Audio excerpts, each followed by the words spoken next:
Okay.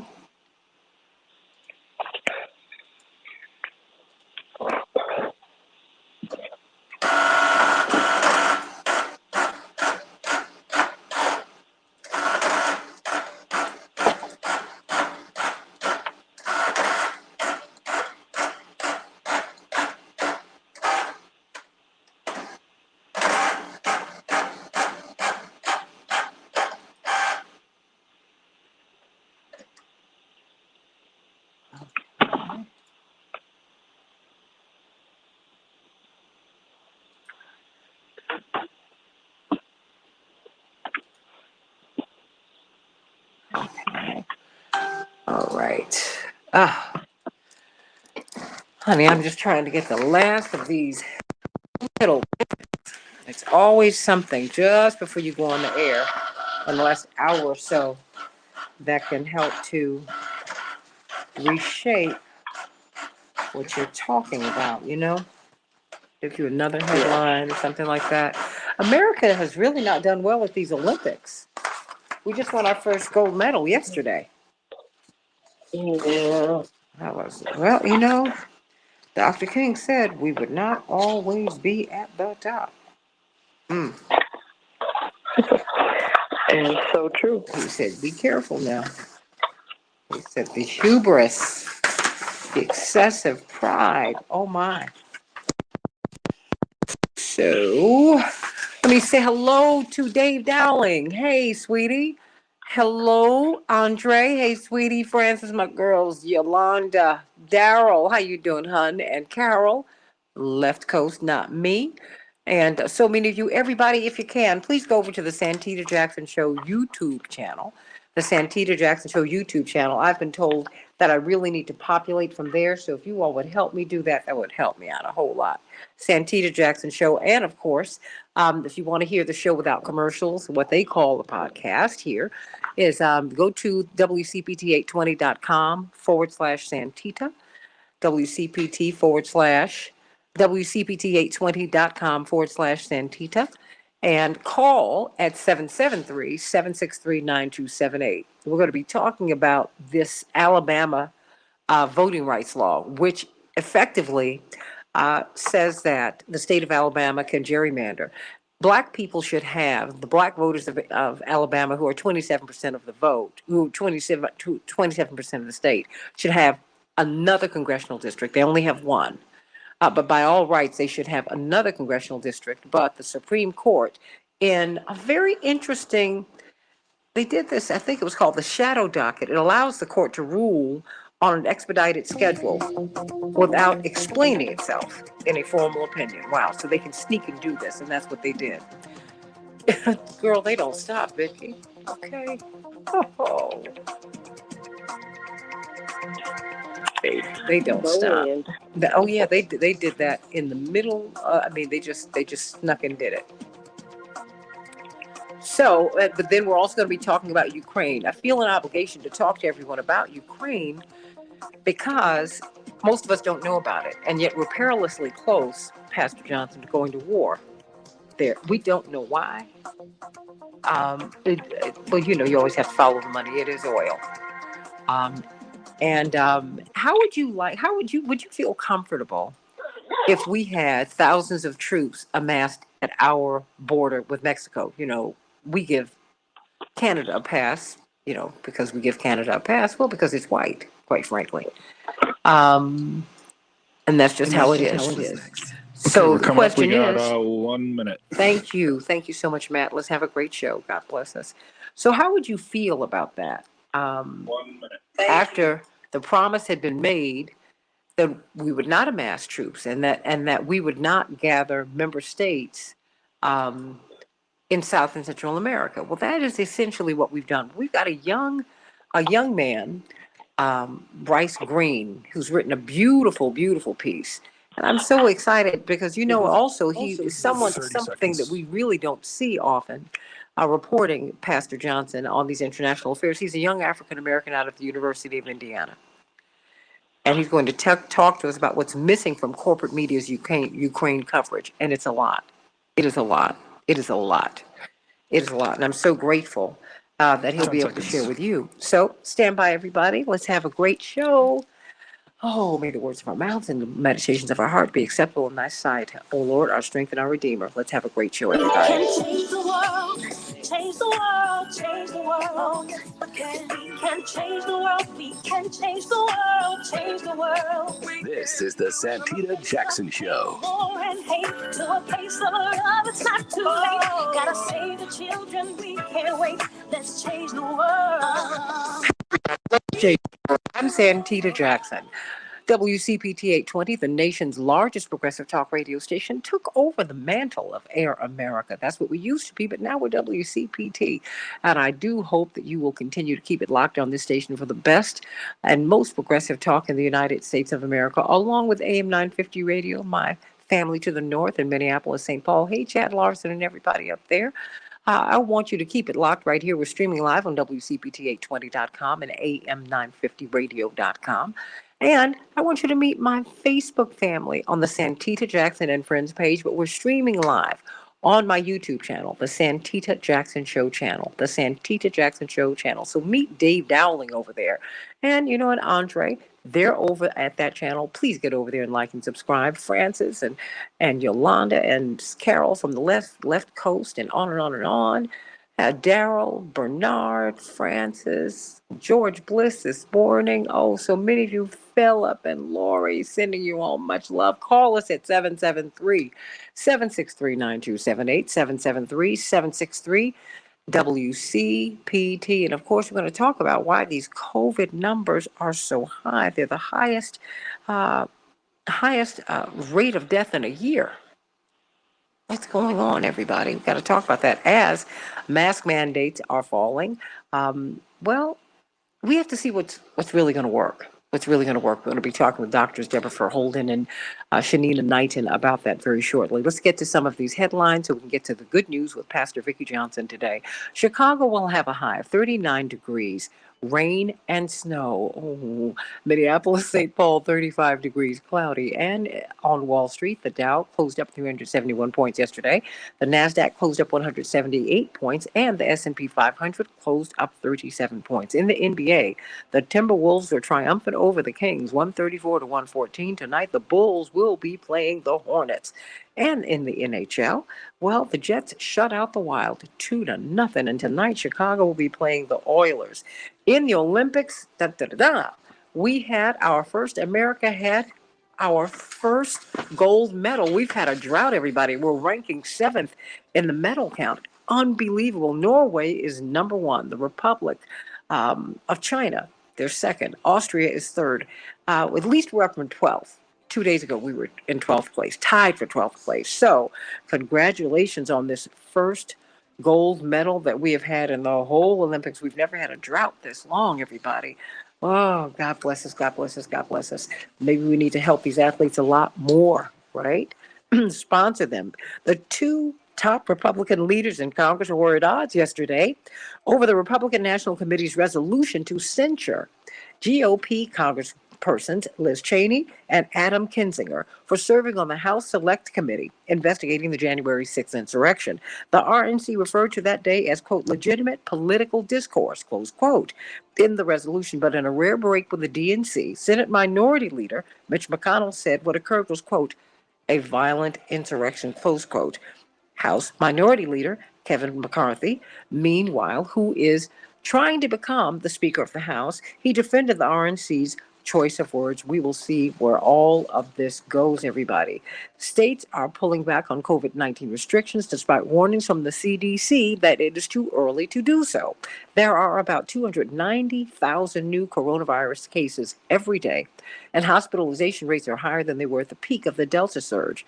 So we will see where all of this goes. We're going to be asking Doctors Deborah Holden and Shanina Knighton about that. The House of Representatives yesterday passed a sweeping bipartisan bill that would overhaul the U.S. Postal Service finances and allow the agency to modernize its service after years of crippling losses. You do know that they have had to pay in advance into their pension system.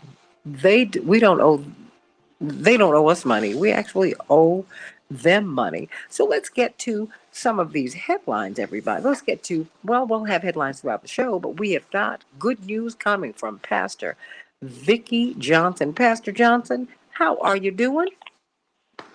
I am doing great, Santita, and I am so happy to be here with you this morning. Good morning to all of your morning stars and friends. There is good news. I really liked the Back to the Future movie where Marty McFly was able to travel back in time in a DeLorean with the professor.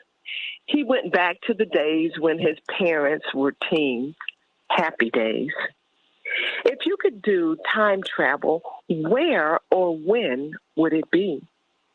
Would it be to your kindergarten classroom, sitting on the circle enjoying cookies and milk? Would it be to the science fair where your baking soda volcano eruption project went just right? Would it be to graduation as you walked proudly across the stage with your family cheering in the audience? Would it be an encounter with nature where the trees are taller than any buildings you live by?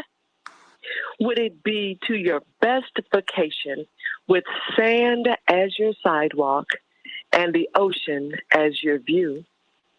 Would it be to your first protest as you stood up for truth and justice for yourself and others? Well, we can't actually jump into a DeLorean and physically go back in time, but we can do it in our minds. Wherever you travel to in your mind, just like the movie, you always have to come back to the future. Recalling pleasant things for a moment is good and heartwarming. But when you finish your moment of recollection, come up to the here and now. The day that the Lord has made, rejoice and be glad in it. Come on up here, back to the future that is awaiting you to make more good memories. If you can do this, and I hope you will, then to me, that's good news. Amen. I love that. I love that. I love that. I love that. I love that. You made me go back to all of those fun times. Sometimes I look at my parents now who are now elders. And I'm like, wow, I didn't Yes. realize how young they were, and quite frankly, how much fun we were having. Because there was so much other Yes. stuff going on, but you really do lift the good times out of all the times in your Mhm. life. Yeah. That, thank you for that. Thank you for that. Are you worshiping in person and very quickly, or are you doing this virtually, or is it a No, hybrid? no, we're still virtual, and by the end of the month we will be back in person as we Very watch quickly, the how do you numbers. Yes. determine what you're going to do? Just very quickly. Our council meets as we pay attention to what's going on. We also have to consider that everyone in our congregation is not vaccinated yet. As we make that great push for vaccinations, encouraging them weekly to do it, and talking to them personally, because we want everyone to be safe. And so I know that when we go back in, we'll be making the same requirements that are being made in society with the Vax card and a negative test within 48 hours. Well, how can we hear your service and see it on Facebook? Go to the St. Thomas Lutheran Church Chicago page on Facebook at 11:45 a.m. That half hour of power, as Santita loves to call it, on Sunday mornings at 11:45 a.m. on Facebook Live. Sending you much love. I love Pastor Vicki Johnson. Pastor Vicki Johnson, love you so much. Thank you for that. Let me ask you this, because we've got doctors Deborah Holden and Shanina Knighton, and they're going to be with us till the bottom of the hour, and I just want to get right into it. We just heard Pastor Vicki Johnson of the St. Thomas Lutheran Church here in Chicago. Go to the St. Thomas Lutheran Church Chicago page so you could worship with them at 11:45 on Sunday. Now we're seeing COVID deaths are at their highest rate in a year. Highest rate in a year. What is going on? What is going on? I mean, and this is as we are really working in the In Nice program with Dr. Verholden leading us through that, helping us to understand, really get our overall health together. I mean, having access to all of the vaccines that all adults really need. I just didn't know. I just didn't know. But before we get into that, Dr. Verholden, how do you react to that news uh, that we have now uh, the number of daily deaths today in 2022 are beyond where they were in the spring. Now we've got the vaccines. We have some more, we have, well, primarily vaccines. That's what we've been using. Um, but we're more open than before. Why do you think these numbers are so high? I got a screaming baby right here with me. I tried to touch you. Sorry about that. No, it's okay. No, look, we love India. Do you want us to go to Dr. Knight and then you can hold her real close to you? Jump in for me for a second. Yes. Okay. Dr. Knighton, why do you think these numbers are so high? And maybe this is for you since you're an infection preventionist. So there's a numerous amount of things, right? So none of these things, like let's say a direct cause, meaning like it's one reason. However, there's multiple factors that play into this, right?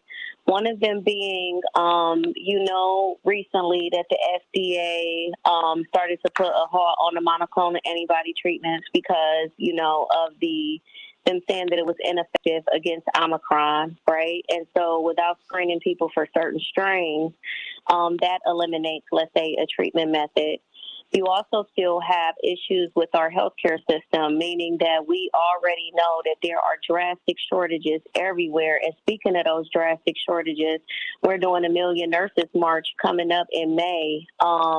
Just because of these issues in regards to the fact that Congress are not addressing the shortages amongst nurses.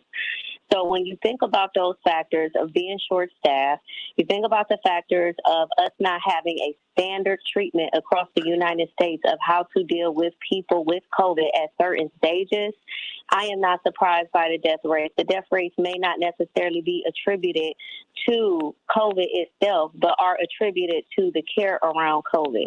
Meaning, are we screening people appropriately? Are people being given consistently the same information in regards to how to prevent them from getting worse?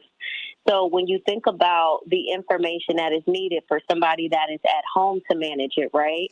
Where is that information at and where is that messaging at in the media? So it is stay home if you're asymptomatic. But how does someone know when it's too late for them to stay home? We're not seeing that messaging, which is a preventative method. We're also not acknowledging the fact that when you have staff that is working 16 hours a day, when you have temporary staff that are coming in and they're unfamiliar with the work environments that they're dwelling in, but they're walking in sometimes to favorable conditions, sometimes unfavorable conditions, that doesn't necessarily mean that you may be equipped to give the best care. And so, yes, even me as a nurse being on this side, that's something that many people don't want to hear, but quality is down. And so now you're watching hospitals having to scramble to maintain an optimal level of quality for caring for patients. And so these factors play into those numbers.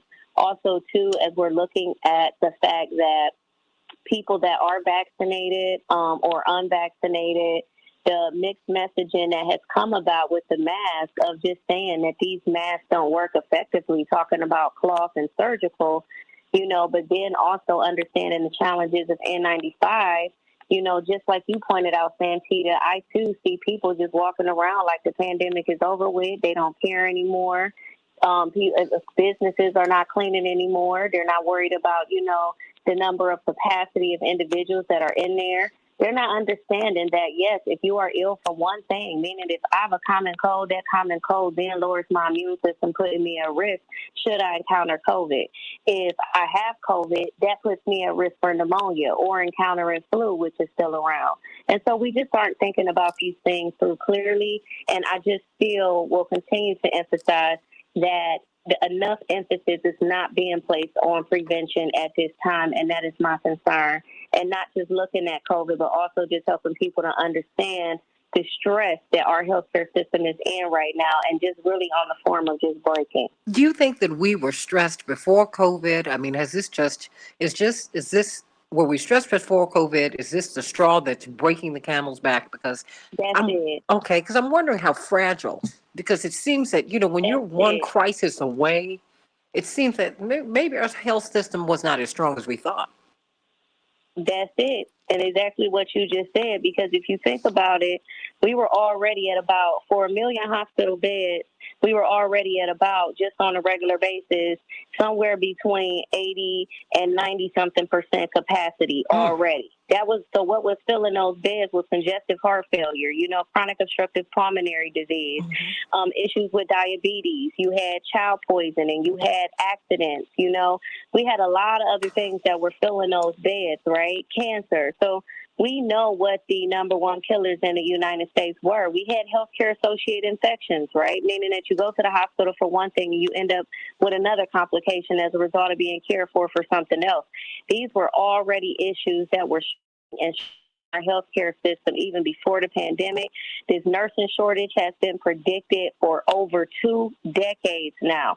And I've been a nurse since 2009, and I know just even coming into the profession as a nursing student years before that, it was one of the things that was constantly talked about, the fact of being overworked and underpaid, not having enough staff. I've experienced all models of not having nursing assistants and having people there to help care. And so when you think about all of these issues, even shortage of faculty, right? Because that's something else that's not discussed.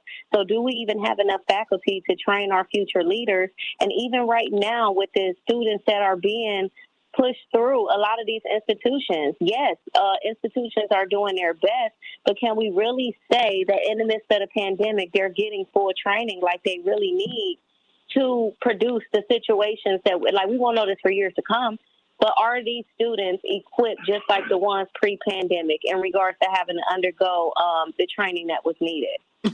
Well, this is when affirmative action and public education becomes so important, Dr. Knighton, because by shutting down public schools, by draining the resources out of our school system, by denying kids entry into these 4-year universities, by shutting down to free access to community colleges, you are cutting out so many people who could become the nurses, who could become the LPNs. I mean, who could become the doctors, the paraprofessionals in the medical field. That is just, we're paying the price for it.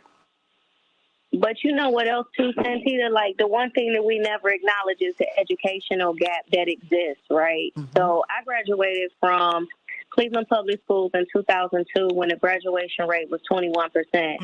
And when I made it to undergrad, I actually had this white lady, Dean Reading, love her to pieces. She told me, she said, I just want to let you know that even though you was an honor student in high school, those weren't real grades. The real work start now.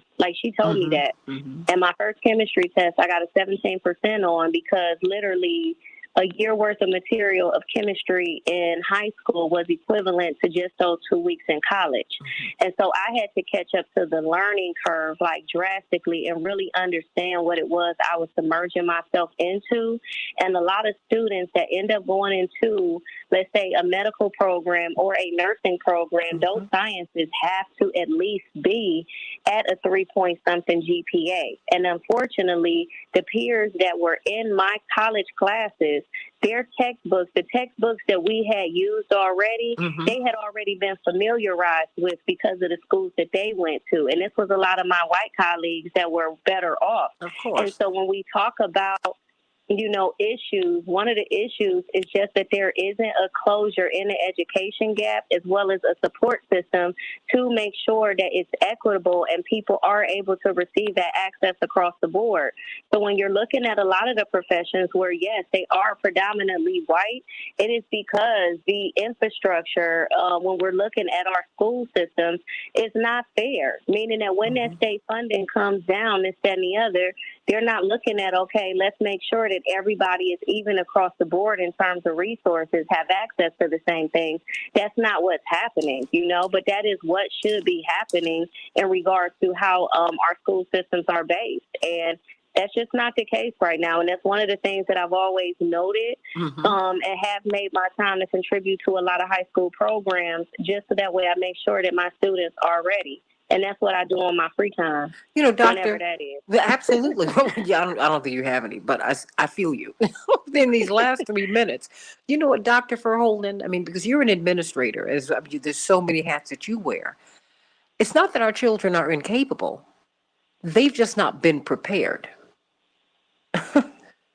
Yeah, absolutely. But they've not been prepared. And then when you got this messaging at home, I mean, I live in a state where not wearing a mask is a political statement. And we don't even have mask mandates anymore in Michigan, and most people don't wear them. I mean, now you go into a grocery store, you might find 1 out of 20 people wearing a mask, maybe. And so it's hard to tell kids to do one thing when their parents are telling them something different. And even when parents know that kids have to wear masks in school, because many school districts will have mask mandates, or the schools themselves will have it. Kids are getting these real messed up messages. It's a mixed message, but it's actually, to me, a little worse than that. It's like a clear message at home and then being told something completely different in school. And so, yeah, kids are like sponges and highly trainable. Absolutely. Highly trainable, but they are going with the training that they're getting. In this last minute and a half, COVID deaths are at their highest in a year. What do we need to do to get out of this? Well, the thing is, the COVID numbers are at an all-time high. Okay. Right? And so we're trending down now. We have been for a couple of weeks. And I got to look up to actually see how the death rate is changing, right? Because rate is like a function of the population over time, right? So it's how many people die per 100,000, for example, or what percentage of people who contract COVID will die from it. We've actually made a lot of advances in how to better treat COVID, how to prevent people from dying from COVID, whether or not they're vaccinated or not. But with the total number of cases going so high and exceeding, the worst periods of the pandemic, just the total number will still be high, even if the death rate stays constant, right? If 1% of 100 is 1%, 1% of 1,000 is 10, right? So we'll get more absolute cases more deaths because we've got so many more cases. You just got to really, people just need to have a real reckoning with, how long do we really want to be in this? I'm kind of getting tired of people talking about they're tired of it, too. It's like people who say, I hate moving. Everybody hates moving. Don't nobody like moving. You might like a new place if you don't like moving. No one wants to keep walking around in a mask and keep talking about this stuff and keep dealing with it and all that. But the reality of it is, if we don't, we're just going to stay in it. We'll just be in this constant ebb and flow and up and down of spikes and surges and dips and, false sense of security and optimism and all of that. I mean, look, because I think we do have a false sense of security. I mean, people will tell me they walk around in places where I am, spaces, and they say, look, I'm vaxxed and boosted. I'm like, you can still contract this infection and you can still transmit it. What? Is anyone not thinking here? And, because we think we've been inoculated, and that's not true. I'm like, this is not what herd immunity is supposed to be, everybody. Doctors Deborah Verholden and Shanina Knighton. Go to Prevention Saves Lives. That is a fantastic website. That's Dr. Knighton's website. And, of course, at Hey Dr. Nina, of course, is at Dr. Deb Verholden. And you know what? I want you all to come back tomorrow and let's spread this conversation out, because people do. Leroy and Anita want to talk to you during the break about education. Coming up next, Bryce Green. What are the media not telling us about Ukraine? A whole lot. And then we'll be talking about this Alabama SCOTUS decision, this Supreme Court decision that is taking a congressional district away from black voters. Back in a minute.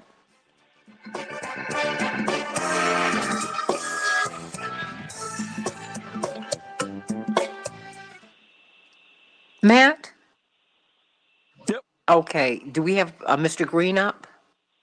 I'm working on that right now. Oh, okay, no worries. Could you bring up Leroy and Anita? Absolutely. Okay, let them speak with the doctors before they go. Okay, they're on the line. Okay, Leroy from Detroit, how you doing? Good, how are you? Doing great, hon. And Anita from Chapel Hill sending you much love down to my home state. I was born in the Big G in Greensboro. Leroy, first of all, what's your comment or question? Well, I wanted to say that one of your commentaries made a remark about her level when she was in the chemistry class. Mm-hmm. This is the new civil rights. The new civil rights is science, technology, engineering, and mathematics, and we have to make sure that our kids that's in the first through the sixth grade are competent at that grade level. Mm-hmm. Whenever they're in the first grade, they should be competent in the first grade, and then if they're not competent in the first grade, they should not be socially promoted to the second and third grade. Mm-hmm. Because what's happening is right now, like you're getting these new foreigners who are coming here, and they believe, and you know, they bring their belief systems with them. Mm-hmm. And their belief systems is whatever they heard about us or read about us, and especially with this rap music, they believe that that's... Okay, Anita dropped, Mm-hmm. but I do have Mr. Green on the line. Okay. They come here with that, and they believe that they're better than us, and they're asking for these educational opportunities. Sure. Whereas in our community, we've talked down education. We've demonized it, and if you wanted to be educated, you were some kind of educated fool and stuff like that. But you know what, Then Leroy? I would say that's not happened in all spaces. But one of the things I know Reverend Jackson has fought against these vulgar, degrading lyrics for almost 50 years because he saw us heading in this direction. See, when you had Berry Gordy and Stax Records owned by Al Bell, these black men who own these companies who were forward thinking and who were trying to lift the community, they would not allow the N word. They wouldn't allow it. That's They right. would not. No. That's right. But when it became white owned and our black people took this great music, took rap to them. Because our preachers are rappers, our poets are rappers. There's nothing wrong with rap. There's something wrong with how they have perverted it. And they're back on us. Because in Detroit, you have students. Okay, Anita called back. She's back on the line. Oh, well, I have to let her go because we have to go to Mr. Green. We have students teaching classes in Detroit. This is terrible. Now, either we're going to decide, because let me tell you, the international population who are coming here, that helps make America great. The fact that they believe these lies about us, well, we have to stop. We have to stop buying the records that degrade our people. We have to stop doing that. Okay, 1 minute. And we have to value education again. And we have to pay teachers like we value them. The teacher used to be one of the most exalted persons in the black community. What happened? But that happened in America, too. I mean, nobody cares about teachers. Nobody. Well, I agree with everything you said. I got about 30 seconds for you, sweetie. Except this one thing is that rap music is the devil's music. They put those checks out there.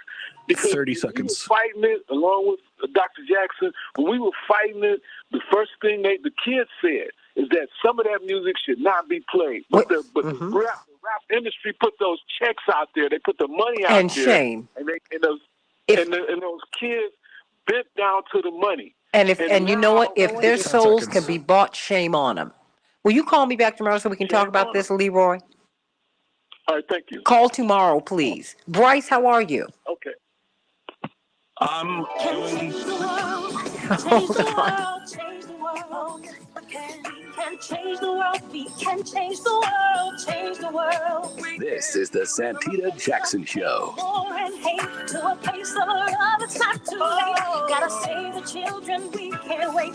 Let's change the world. I am green. Hey, everybody. Welcome back to the Santita Jackson Show, Wednesday, February 9th, 2022. At the top of the hour, we will be talking about this Alabama Supreme Court decision, really rendered in secret under the shadow docket that allows the court to rule on an expedited schedule, everybody, without explaining itself in a formal opinion. They can just do it. People can do all kinds of things. That's why we need an executive order on voting rights and on justice and policing and on and on and on and on. This is on and on and on and on. What's missing from corporate media's coverage and explanation of Ukraine? What's missing? A whole lot, everybody. A whole lot. NATO's role, even historically. The fact that General Eisenhower, before he became president, said that, we have a 10-year mission with NATO. If we are still in existence as NATO in 10 years, then we will have failed our mission. It shouldn't be here. A lot of people pushed back on that when Donald Trump said it, but it was said. A North Atlantic Treaty Organization. What does it do? What does it do? And why is Russia pushing back? Could it be all of these? Have we reneged? Has the West, has NATO, has the United States, have they reneged on an agreement that was made with Russia? Like no eastward expansion into Russian territories or into Russian affiliated states. There's a lot going on. And so I read a piece, a brilliant piece that really pulled it together. This young man from Fairness and Accuracy in Reporting, Bryce Green, University of Indiana, absolutely brilliant. And it was just, you pulled all of these pieces together. And I want to thank you for this brilliant work, which I've tweeted out, which I have also posted on my Facebook page. And I want you to walk us through, Mr. Green, what is missing from corporate media's Ukraine coverage? I mean, and you are very, very careful to talk about corporate media, as opposed to independent media who are trying to look for peace and, little things like that. Welcome to the show, Bryce Green. No, thank you so much for your kind words. I'm very happy to be here. Thank you. So, you're exactly right. I wrote this piece because I was looking at all the coverage in Ukraine, and I noticed that there were key things being left out. NATO, like you said, is one of the major military organizations in the world, and very few people are talking about it as maybe, perhaps, a cause of the escalating tensions. To start from the top, most of the coverage around Ukraine, they'll blame Russia for building troops at the border, and they'll start the story of how this all came to be by starting with the 2014 annexation of Crimea.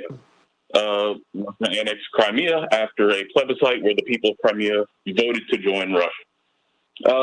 So they start this story there to sort of frame Vladimir Putin as this dictator bent on reconquering the Russian Empire or reestablishing the Soviet Union or just gaining territory in a sort of Hitlerian way. I've actually seen the Hitler analogy used multiple times in corporate media. They compare Biden to Neville Chamberlain for even negotiating with them. And so they use this 2014 Crimean annexation as a starting point for U.S.-Russia relations. The only problem with that is that weeks before that annexation, the United States helped to overthrow the government of Ukraine, making it oriented closer to the West and further away from Russia. This is a major story, and this gives a lot of context to why Russia might feel threatened by a Western-oriented Ukraine. Well, all of this is left out of the corporate media coverage, and it's really surprising given that it's such an important factor in this whole story. Leaving out that America overthrew the people's election, we would be outraged. We've been fuming about Russia for several years. They've interfered in our election and on and on and on. And yet we did that to the people of Ukraine. And all of the media, the corporate media, they only speak to people of Ukraine who support the West. And I said, there's something about this that's not right. Just knowing that we overthrew the people's choice to head their government. And also following the money, Bryce Green, following the money. You get to these places around the world, and many Americans don't know that there are, oh my goodness, so many cities that have 1 million+ people who live there.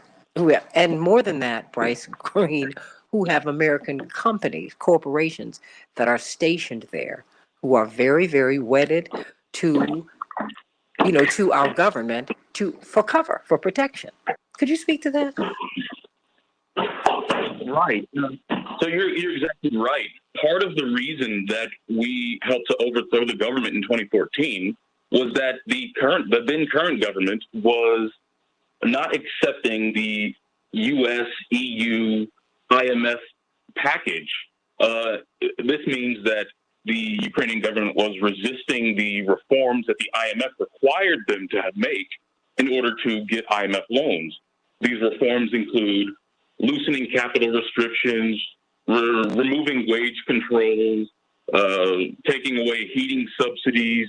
So all this would make, prices go up, wages go down, and give foreign U.S. corporations a bigger control of the Ukrainian economy.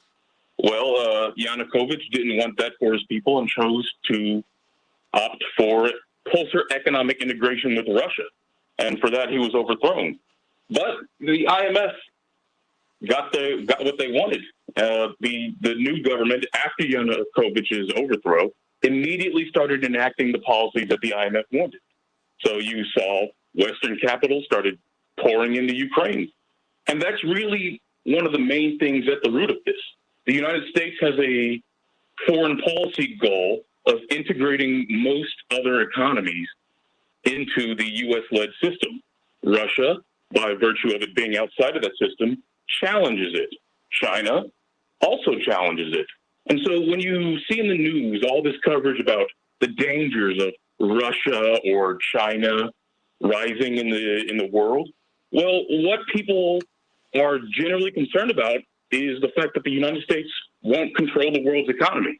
And that's unacceptable to U.S. planners who obviously want as much control and power as possible.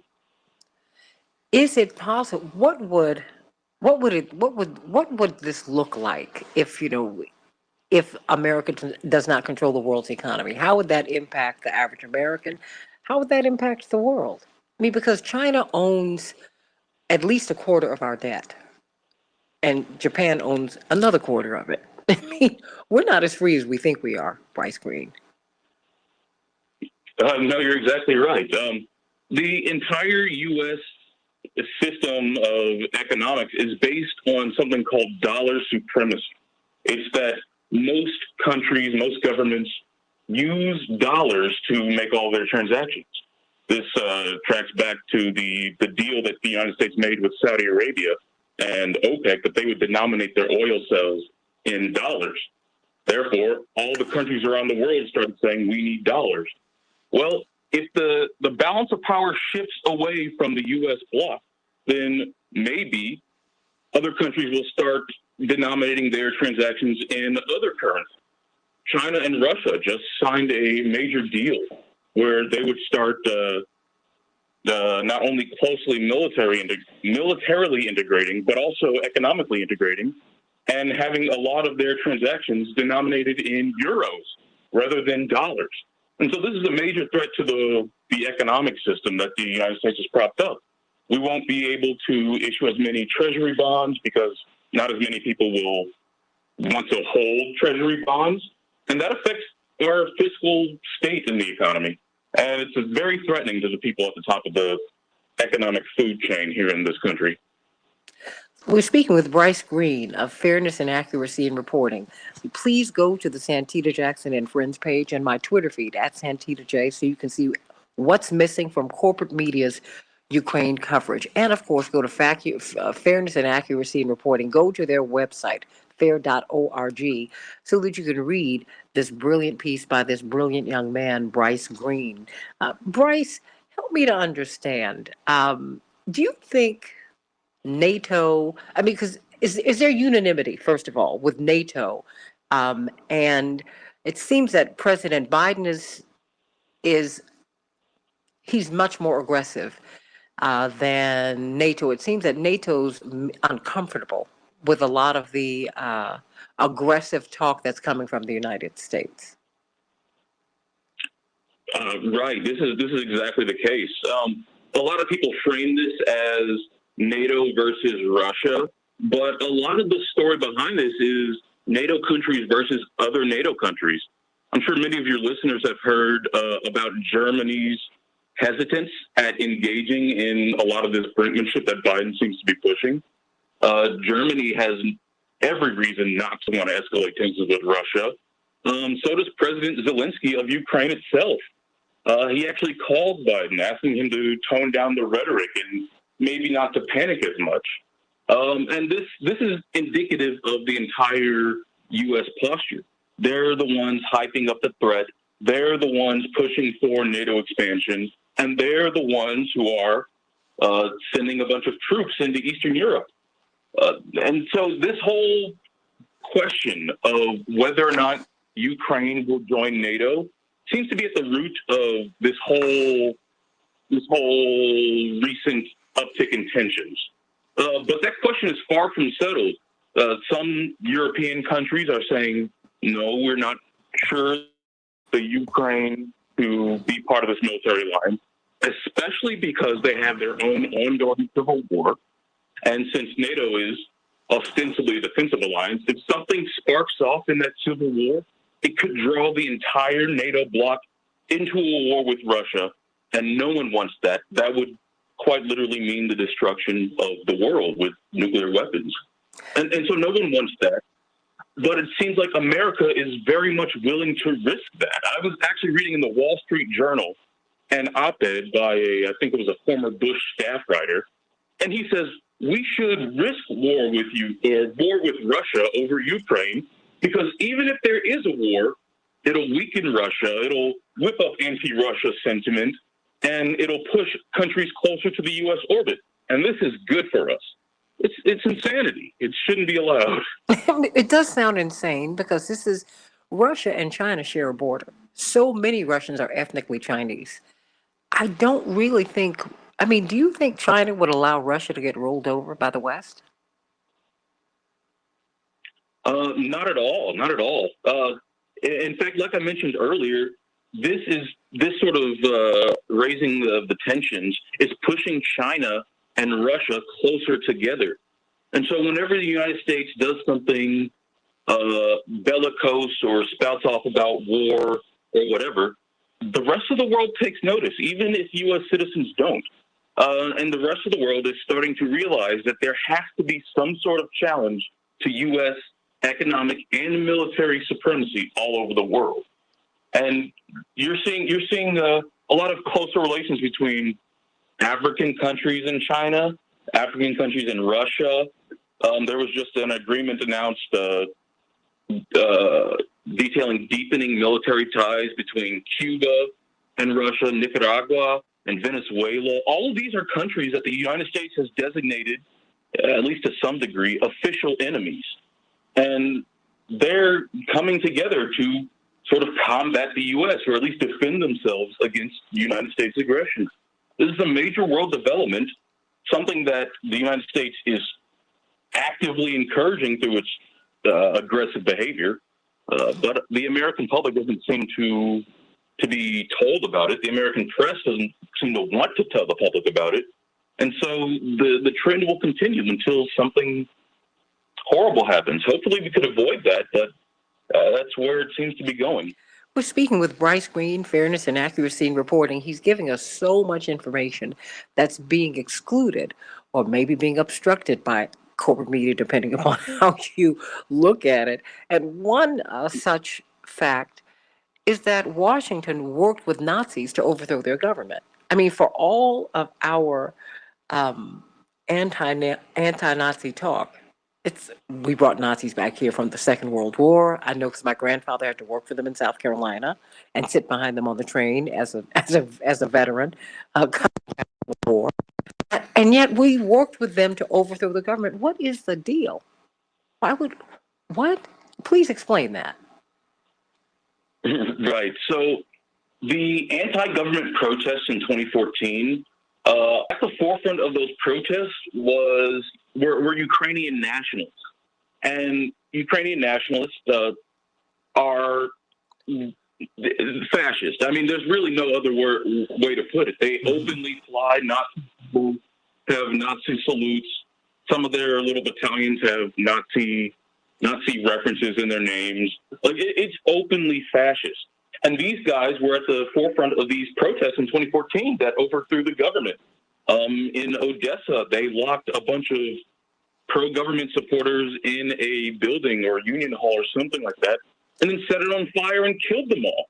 And this was not reported in the West much, but this helped Western goals. It helped the West achieve its ends. And even in the protests in the Maidan Square, like there were U.S. officials who went to Ukraine to go speak and encourage these protesters. And if you look at pictures, you can see them standing right side by side with these far-right neo-Nazi leaders. You can see John McCain standing next to them. If you can go look at the picture. I might have linked to it in my article. But these are close ties. The U.S. has a very long history of utilizing Nazis to further their own ends. Right after World War II, the U.S. helped reconstitute Nazi intelligence in West Germany under Reinhard Gehlen, who was like an open Nazi. We use these people, and we have no compunctions about using these people all throughout the Cold War. If your listeners have some time, they should look into Operation Gladio, in which the United States used stay-behind gangs armed by NATO to conduct a series of false flag terror attacks all across Europe in order to blame them on the communists and to enact a further right shift in European politics. Like, this is par for the course in American history. But of course, the corporate media won't tell the general public about it. They refuse to talk about it. In fact, even talking about the Nazis in Ukraine, a lot of corporate media, they denied their existence. They would run headlines like, Putin accuses West of siding with Nazis. Well, if you look at the recent UN vote, this was late last year, the United States and Ukraine were the only two countries to vote no on a resolution condemning Nazism, condemning Nazi glorification, condemning Nazi iconography. So No. Wait. Say that again one more time. Oh, yeah. The United States and Ukraine were the only two countries to vote against a resolution condemning Nazism. So, in other words, in the UN, the United States and the Ukraine are the only two countries who don't condemn Nazism. That's insane. Okay. I'm just trying to get myself up off the floor. I mean, it's amazing, these pieces, because boy, the media will swell up about Nazis in the United States, and when you have attacks on synagogues, and that anti-Semitism is real. And yet we work with them all the time. We work with these bad actors all the time, and we bring them here. We bring them here Right. to populate our space program, yes. Our science programs, yes. To live, yes. Where are all these blonde people coming from in South and Central America? That's where they went when they fled Europe. Oh my goodness, this is unbelievable. And what, can you please help me to understand what is NATO's point in 2022? I mean, what are they to do? I mean, what is their purpose? Their stated purpose or their actual purpose? Well, stated and actual. Well, their stated purpose is to act as a defense against Russian aggression. Okay, that boom. is what a lot of people will say. A lot of pro-NATO people will say. But their actual purpose seems to be to entrench a U.S.-led military dominance of the world, led by multinational corporations, Wall Street, and weapons industries. In fact, just in this recent Ukraine flare-up, there was a call with investors between them and Lockheed and Raytheon and other weapons manufacturers. And they're talking about the situation in Ukraine positively. They're like, this is a windfall. Everyone knows that this is going to make us a lot more money. So and these are the people who drive U.S. policy. I mean, our Secretary of Defense is a former Raytheon guy.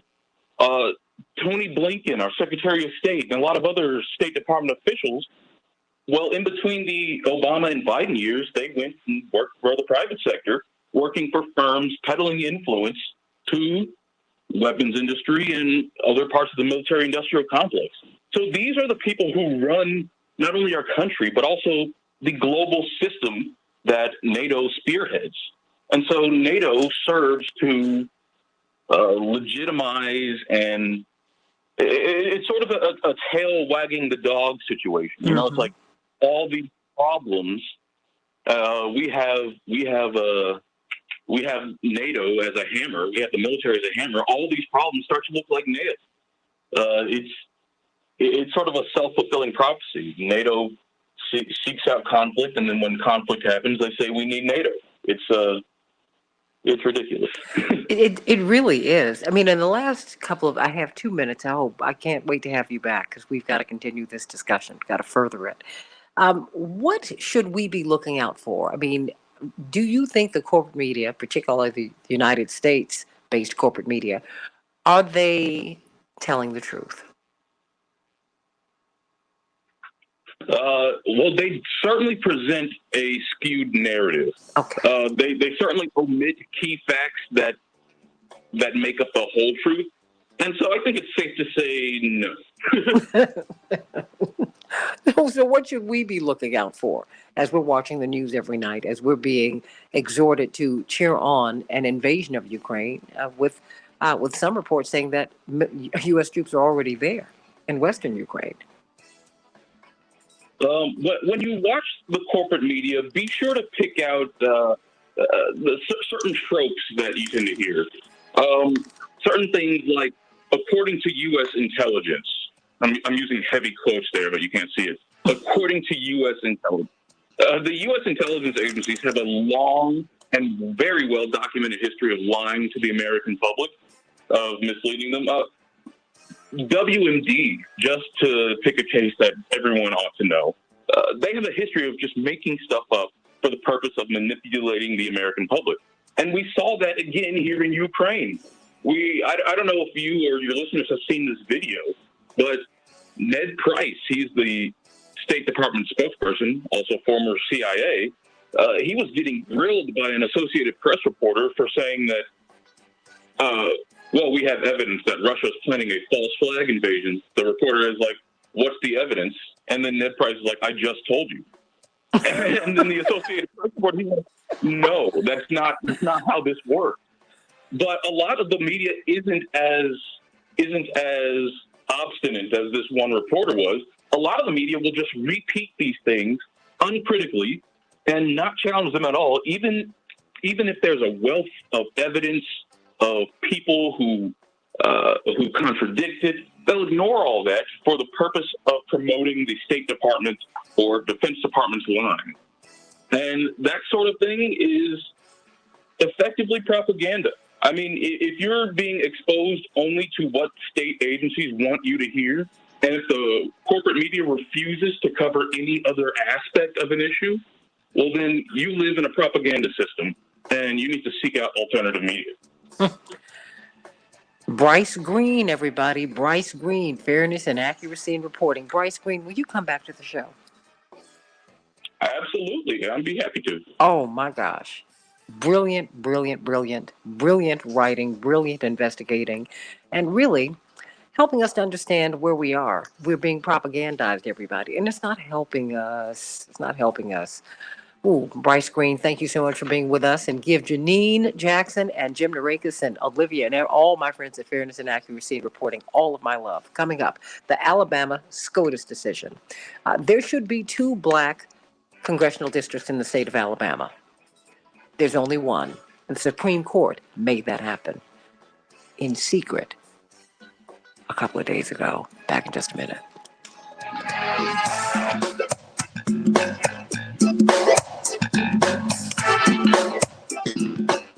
Bryce Green,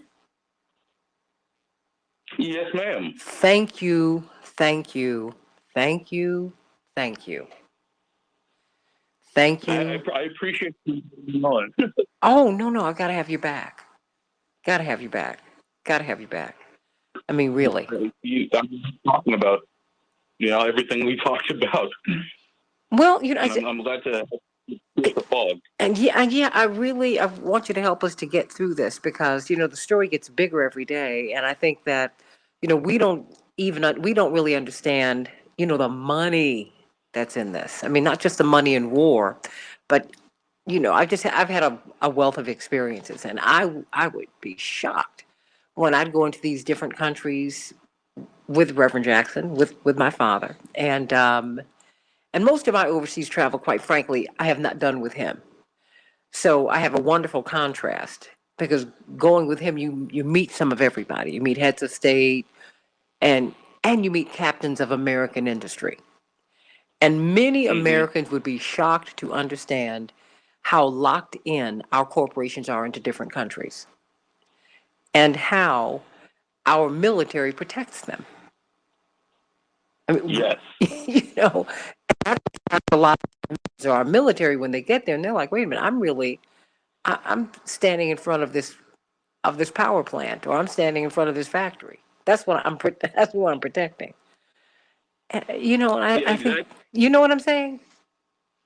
Yeah, you hear like veterans in of like the post 9/11 wars. They'll talk about like some of the radicalized ones. They'll talk about how they were out there fighting the war, and then they realized that, oh, well, this whole thing seems to be designed to funnel contracts to different companies, or I'm out here protecting this oil field so that Chevron might have a better quarterly earnings report in a few years. And people began to realize that because at some point it becomes undeniable. Like you can't get away from that. You're actively burying your head in the sand, or if you just embrace it, you just become like a cynic, which some people have. Oh, that was Pat Tillman. Attorneys Hoffler, Fancher, and Jones ready. Yes, Pat Tillman. And I don't remember who was Secretary of Defense at the time, but they like covered up all the aspects of his death. Oh, and every year now someone will, I think it might be the NFL, will tweet about the death of Pat Tillman, and then just say like, "Wow, we lost a great player," and then nothing else. Nothing else. Well, not that he was going to come back here and meet with Noam Chomsky and become a real advocate for peace and for exposing the underbelly, right, of the military industrial complex. Wow. I thank you for your work. I just can't wait for you to come back. Oh, me neither. You can have me on anytime. Oh, yeah, we've got a lot to talk about. A lot. Bryce Green, how can people follow you in social media very quickly? They can follow me on Twitter at the Green BJ. Green with an E at the end, BJ. That's really all the social media I use. Okay. Like, I don't have Instagram or anything like that. But Twitter's where it's at. Okay, at Green BJ. The Green BJ. At the Green, because I was looking for you last night and I didn't want to misdirect people, but okay. Green with an E, everybody. At the Green BJ. Whew, what a blessing you are. Thank you so much for being with us today. Happy to be here. Can't wait to have you back. Definitely. God bless you. Thank you. All right. Take it easy. You too. I'll speak with you soon. CK? All right. Thank you so much. CK Hoffler? Attorney Hoffler? Yes, I'm here. We have Attorney Mark Fancher. Good morning. Good morning. That was a conversation for you, Mark. And Attorney Darrell Jones. Good morning.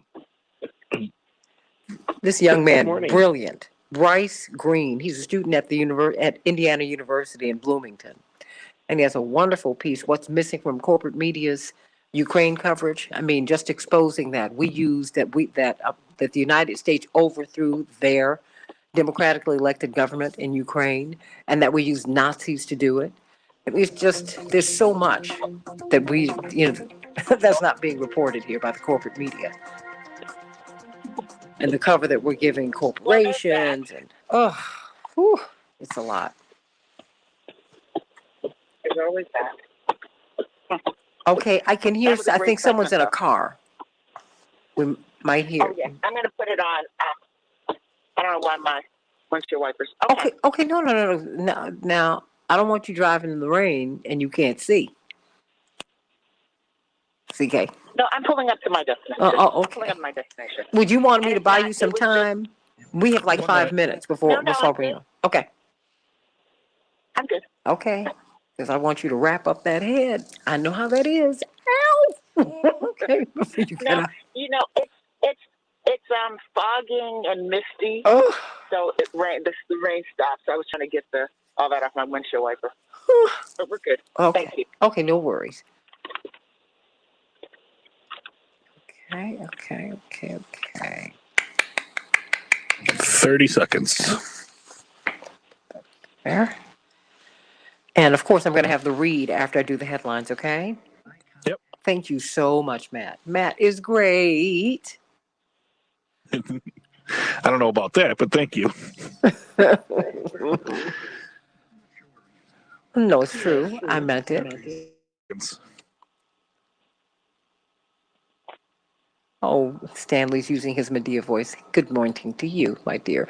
And Mo Forte, hey, sweetie, I'm so glad to see you. Change the world, change the world. We can change the world, we can change the world, change the world. This is the Santita Jackson Show. War and hate to a place of love, it's not too late. Gotta save the children, we can't wait. Let's change the world. Welcome to the Santita Jackson Show. Coming to the nation's progressive talk radio station, and WCPT 820 in Chicago and AM 950 radio. Let me not get ahead of myself. I'm Santita Jackson. It's a joy to be with you on Wednesday, February 9, 2022. Let's talk about this Alabama Supreme Court decision that has robbed the black community of the black people of Alabama of have one more. They're 27% of the state, and they did it in secrecy. You will not believe this, and we've got to talk about it because the implications are grave and profound. So I want you to call me at 773-763-9278, 773-763-WCPT, and I want you to go to the Santita Jackson and Friends page. I've been posting the stories that are related to all that we've been discussing today. Please pay special attention to Bryce Green's piece on what the corporate media are not telling you about Ukraine and Ukraine's coverage. And so let's talk about that, about Alabama and the Supreme Court and voter suppression and how the Supreme Court arrived at this decision. This something called the shadow docket. You really, really need to know how they did this, everybody. You really do. So call me and text me at 773-763-9278. Of course, it is Legal Q&A with CK. She will be leading this discussion with this wonderful panel of I was about to say judges, but of lawyers, Attorney Mark Fancher, National Black Conference of Lawyers, and Attorney Darrell Jones, the chairman of the Transformative Justice Coalition. Really great leaders in voting rights and in civil liberties. We've got to talk about this on WCPT and AM 950 radio on the Santita Jackson Show. Let's get to some of these headlines, Matt. Chicago will have a high of 39 degrees today. Rain and snow. Minneapolis, St. Paul, 35 degrees. It will be cloudy. The Dow closed up 371 points yesterday. The NASDAQ closed up 178 points. The S&P 500 closed up 37 points. In the NBA, the Timberwolves were triumphant over the Kings, 134-114. The Bulls will be playing the Hornets tonight. And in the NHL, well, the Wild was shut out by the Jets, 2-0. And Chicago will be playing the Oilers tonight. And well, finally, America got a gold medal. Wow, we've been struggling in these Olympics, everybody. Been struggling. And indeed, we are 7th in the medal count. That's right, seventh. It's hard to believe. It's hard to believe. At the top is, let me see, is it Norway? Yeah, at least as of right now, it's Norway, the Republic of China, Austria, and America has ticked up to seven. They were 12th just yesterday. Wow. So God bless them, everybody. But it's been tough going for the United States at these Olympics, but they sure have been exciting. The two top Republican leaders in Congress were at odds yesterday over the Republican National Committee's resolution to censure two GOP representatives, Liz Cheney and Adam Kinzinger, for serving on the House Select Committee investigating the January 6th insurrection. The RNC referred to that day as, quote, a legitimate political discourse, close quote, in the resolution. But in a rare break with the RNC, Senate Minority Leader Mitch McConnell said what occurred was, quote, a violent insurrection. What do you think, everybody? Call me or text me at 773-763-9278. States are pulling back on COVID-19 restrictions despite warnings from the CDC that it is too early to do so. There are about 290,000 new coronavirus cases every day, and hospitalization rates are higher than they were at the peak of the Delta surge. And is anyone paying attention to what's happening at north of our border in Canada? Indeed, the biggest international crossing in North America, the Ambassador Bridge, going from Detroit to Windsor, Canada, it's been blocked. So we're going to see they're going to blame inflation on these truckers. That's not true. Inflation's been off the chain for a while, but we're going to see the impact of what these truckers on both sides of the border are fighting for. They're fighting for the lifting of the vaccine mandates. They want to have the freedom not to get the vax or to get it. They That's what they're fighting for. So we're going to see how this all goes, everybody. Call me or text me at 773-763-9278, 773-763-WCPT, and let us talk about the Supreme Court and what they are and are not doing. But before we do that, I want to talk to you about saving your home. 300,000 African Americans have been pushed out of Chicago. It's getting unaffordable. Many of us cannot refinance our homes. Many of us cannot buy homes. Many of us are being blocked from home ownership because of poor credit and inability to really build credit, bankruptcies, just not having enough money. Well, if you're purchasing a new home, if you want to refinance your existing home, as many of us have tried to do, if you're securing a VA loan, if you want a reverse mortgage, you need to call Team Hochberg at 855-56-DAVID, 855-56-DAVID, or visit 56david.com. They are your trusted local lender. Pete posted one of hundreds of five-star Google reviews after Team Hochberg saved him $800 a month. That's almost $10,000 a year. That's $9,600 a year, everybody. Indeed, he gives them so much credit. He said, I was listening to WCPT, and it sounded too good to be true. He said, so, okay, I'll give them a call. And the team is amazing, everybody. And he sent a big shout out to Mark Zinner. He said he and the team were very, very responsive. And so I want you to go on and reach out because you don't have to lose your home. And if you are ambitious to buy a home, you can do it. You might be surprised at what it might take. These 2 flats, these 3 flats in our community that are falling apart, there is money available in many places for you to be able to buy these places. You might have to live there. I don't know, but Team Hochberg knows. So we want you to call them at 855-56-DAVID, 855-56-DAVID, or 56david.com. And they'll give you some great financial advice to help you to get yourself together financially, like not to use that debit card. They said that is the worst thing that you can do. I'm going to have David Hochberg back on the show in a few days so he can help to give us some guidance about how it is that we can really be in the best financial shape so that we can really, if you will, live the dream, everybody. 855-56-DAVID, 855-56-DAVID, or 56david.com, 56david.com. Everybody, believe it or not, home ownership is within your grasp, even if you do not have great credit. If you have no credit, let them work with you to build it and to make things right in your life. All right, let's get right to it, everybody. What did the Supreme Court do? Well, they reinstated Alabama's racial gerrymander. Let's just put it right there. And they did it under the guise, or should I say, under the shadow docket. I found this out when I was listening to Chris Hayes last night, and I had to step back and I said, let me go on and read up on this. C.K. Huffler, legal Q&A with C.K. Legal Q&A with C.K. I need you to explain this shadow docket. It really does sound really sneaky and nefarious. It allows the court to rule on an expedited schedule, so they could just jam something in without explaining themselves in a formal opinion. Are you serious, CK? Well, good morning, Santita. Well, this shadow docket and the ability of the Supreme Court to take up cases and make rulings expeditiously has been going on forever. But what we're seeing today is we're seeing the U.S. Supreme Court using the shadow docket more frequently in an effort to push through opinions. And I think that's the problem. And typically with the U.S. Supreme Court, you've got a briefing schedule where you have both sides that, well, when cases escalate up to the U.S. Supreme Court, they escalate up in different ways.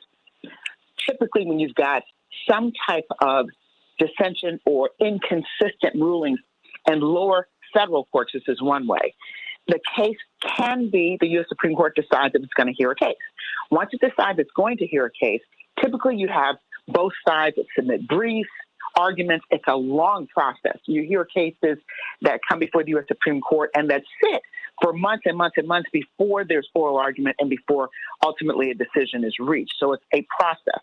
But if it chooses to do so, it can expedite it, and that's the shadow docket, where they just get rid of all the formalities, if you will.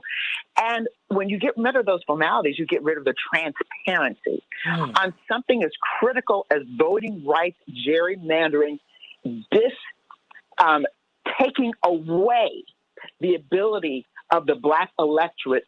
This is voter suppression, but there is the Supreme Court, I believe, that is complicit in this process. Because let's just go back to what happened in this case. So there are 7 congressional districts, and 2 of them should have been Black, but with the Republican-led legislature and Alabama, they just redistricted for there to be 1 Black congressional district. So that's really disenfranchising a whole group of in heavily populated Black areas of Black voters of their ability, really, to pick their congressional elected official. I mean, this is gerrymandering. This is something that really should be illegal. I believe it is illegal, but that happens all the time. So the case went through the court and ultimately got to the U.S. Supreme Court. And the lower courts had ordered them to redistrict into 2 districts. So that was a lower court decision before it reached the U.S. Supreme Court. When it went up to the U.S. Supreme Court, it upheld the decision, the lower decision of the legislature, Republican-led legislature, to have this 1 district. That's the bottom line of what happened. Thus, taking away the power and the ability of Black voters in Alabama, some Black voters, because they have been redistricted. And that is critical. The reason why it's critical and ramifications, Santita, is because this is exactly what's going to happen throughout the country. North Carolina's next. This happened in Alabama. North Carolina's next. I'm sure that there are significant efforts in Georgia to do the same thing, and on and on and on and on. And CK is voter suppression. And may I say this here? This is not just a problem in the South. New Hampshire. No, it's not. They are putting in place voter suppression laws and measures. Rhode Island.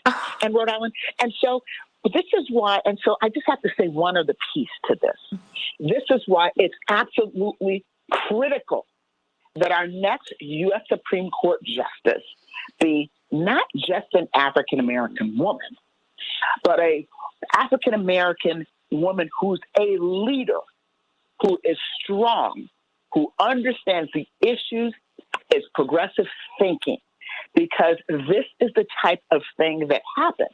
Anytime you have Justice Roberts joining the more liberal justices, that should tell you how serious this is and how one-sided it is. And it's a travesty that this is where our U.S. Supreme Court is today. So we need change, but it starts with 1, voting. registering to vote, because you can vote in judges. Now, when you've got federal judges on the bench, those are jobs for life. So you got to watch who's appointing the judges. But it all starts with voting, because presidents have the ability, as we're seeing now with the confirmation process, as we saw with former President Trump, who populated the federal bench with 300 plus judges, that it's so important to realize the magnitude and what could happen. This is an example of why you got to watch the U.S. Supreme Court, why you have to watch who you elect for president, why you have to watch who is confirmed, why you have to fight and protest when there are candidates that are simply not fitting for one reason or another. Well, legal Q&A with CK. We've got a tremendous panel joining you today. You've got Attorney Darrell Jones, chairman of the Transformative Justice Coalition, a brilliant lawyer, and another brilliant lawyer, Attorney Mark Fancher, National Conference of Black Lawyers. And CK, hey, go for it. I mean, this is just, many people have said that they were stunned by this decision. And I'm always looking at Chief Justice Robert CK, just kind of has me tilt my head, because it's almost like when he makes these, when he sides with the so-called minority, if you will, I'm always looking at him with suspicion, because I feel like he's trying to save the institution of the Supreme Court, because so few people are trusting our institutions now, because it was, after all, he was the one who helped gut the Voting Rights Act. See, this is all, and we should feel. I'm just looking. No, and I say it. I come at it from a different angle. As a lawyer, as a practitioner, and as someone who I can read. We can all read and look at the laws, but sometimes if you're trained, you have a little bit more insight into the process, and you study these things. So I look at it sometimes with a jaundiced eye for this reason. People completely disregard the importance of the U.S. Supreme Court. And as I've always said and been preaching, they are going to be the ultimate arbiter of all things civil rights, human rights, immigration, reproductive rights, and everything basically that impacts our society and our families. It's going to go to the U.S. Supreme Court. So we can't sleep on these decisions. That is why there is such a fight in the U.S. Senate to block certain candidates. That's why there was the fight. There's a fight to have majorities from one party or another, because ultimately it all goes to the U.S. Supreme Court. Challenges will go to the U.S. Supreme Court. Congressional challenges, if properly gone through the system, will go to the U.S. Supreme Court. Everything. Gun reform. All of the things that are important to our society. So we got to look at who's on the court. We've got to look at what they're saying and they're doing. And we must, when we have a president who has the ability to appoint someone who is forward-thinking and who does understand more than just going to an Ivy League school and performing well on tests and being a decent jurist, but who thinks out of the box, who's creative, who has background that we can respect and appreciate in all that it brings to the table. We've got to watch and push and call and ensure that Black woman candidate gets on the court. It's going to be a game changer. Doesn't matter, because see, we talk about 6'3". Now it's slightly different. We have 5'4". It's the art of persuasion and being able to talk a little bit. Now, with this shadow docket, there's minimal talking. They don't do the typical thing. But, and so that's why on Santita, I think you couched it in terms of secrecy, almost like it was done in hiding. Look, they're the ones who call it shadow. I didn't come up with that. Right. But people don't know, but they've always had the ability to do that. It's just a question of them exercising it more now than ever. And that's very dangerous. There are three branches of the U.S. government, and the U.S. Supreme Court is the top of the judiciary branch. So we have to remember that while they are supposed to be completely impartial and they're not political, quote unquote, although they're appointed by, presidents and from different parties. But anyway, that they are not supposed to be political and all of that.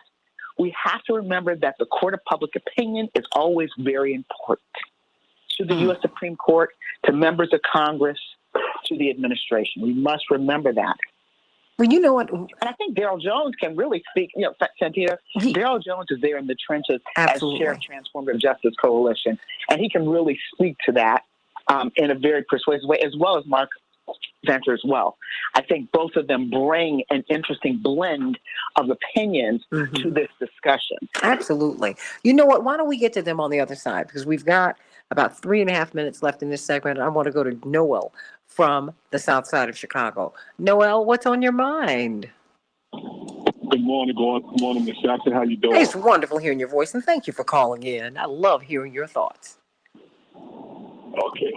In 2013, when the Chief Justice of the Supreme Court, John Roberts, stated that times have changed.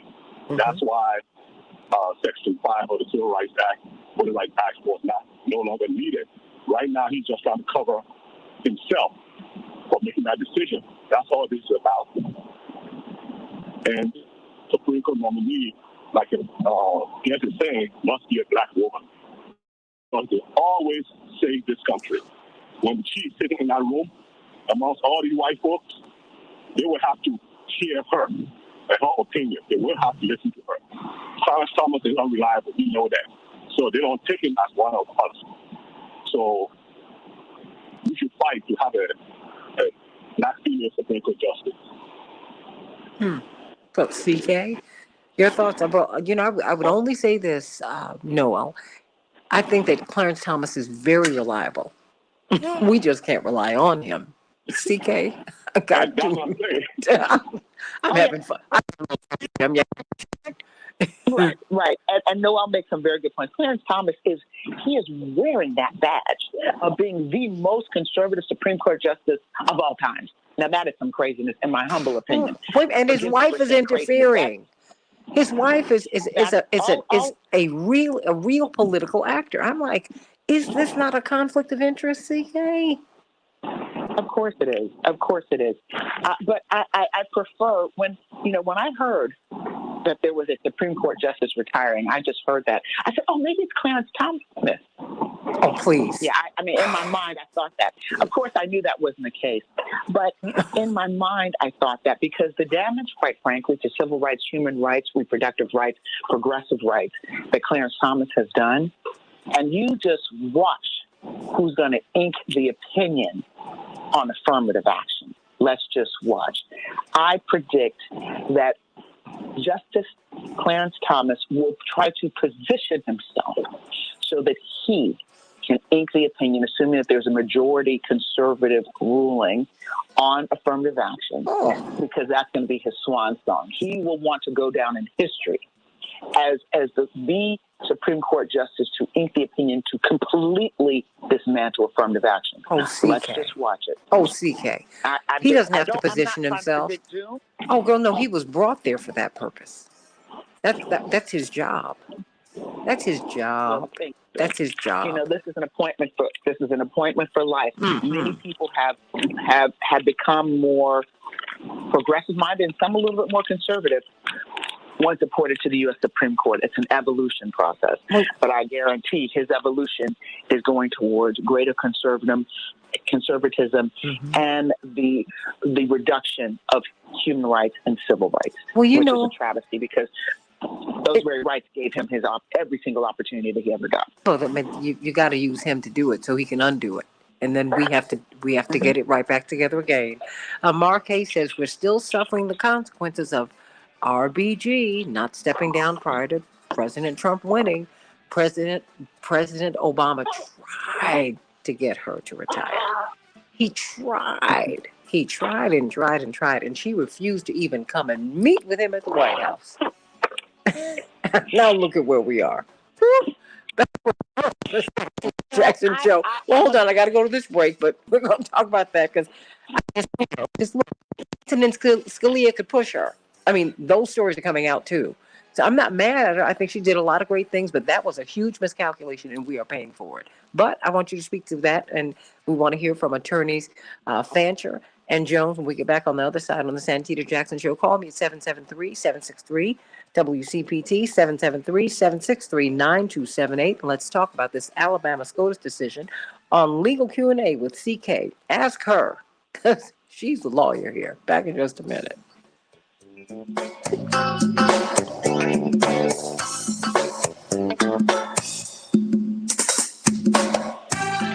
Oh, CK Lorraine said, how can Clarence Thomas do this and sleep at night? Honey, he can sleep so well. He's been sleeping very well.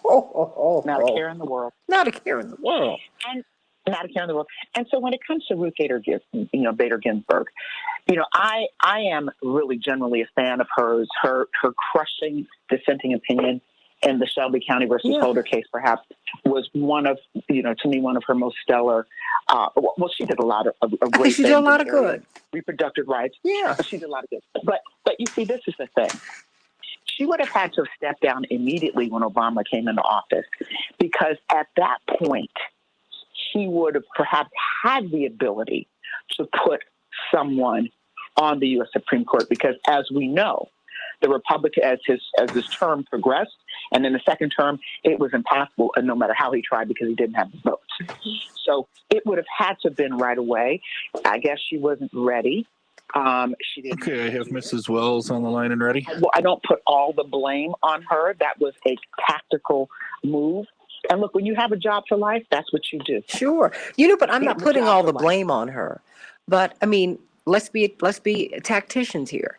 Because I think that, we have to look at people holistically. We have to look at the whole record. And sometimes you need to exit stage left. I mean, because of course, you got to move, because when President Obama went in, he was at the zenith of his popularity. So do everything you can while you have this moment, because guess what? My father has always said, honey, remember this, hot things cool off. And and darling, if they've been microwaved, not only do they cool off, they get hard and they are inedible. So you got to do what you can while you can. And then after that, you got to negotiate. You need to make sure that people in the streets helping to push you so that you can push the agenda of the people who sent you there. I mean, it's all of that, CK.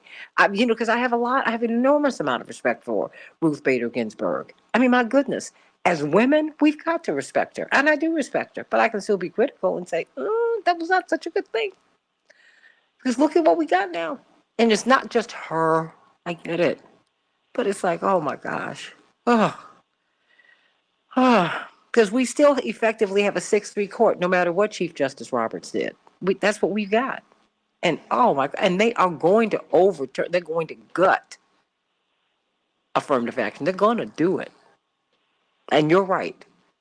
This man is going to write the opinion. And if he doesn't write it, he will effectively have written it. Oh, my gosh. I've always felt that affirmative action is safe. Of course it is. It came out of Nixon. No, I mean, the reason that I think it's safe, and, people thought the Michigan cases were going to destroy it and everything. 1 minute. The Pentagon and the major multinational corporations depend on it, both at the academic level and in the areas of employment. They have to have it because they can't do their dirty work in the rest of the world if they've just got a bunch of white males that are the face of U.S. militarism and corporate power. So they've got to have people of color playing that role. They got to have the Clarence Thomases of the world to do their dirty work, et cetera, et al. 30 seconds. I'm absolutely with you. Locked out of the system. No. I'm with you. When I see a black face in a high place, I almost pass out. I go, oh no, what's going to happen now? That's what's awful. It's awful, but it's true. Sorry, it's true. It's true, everybody. Well, we will see.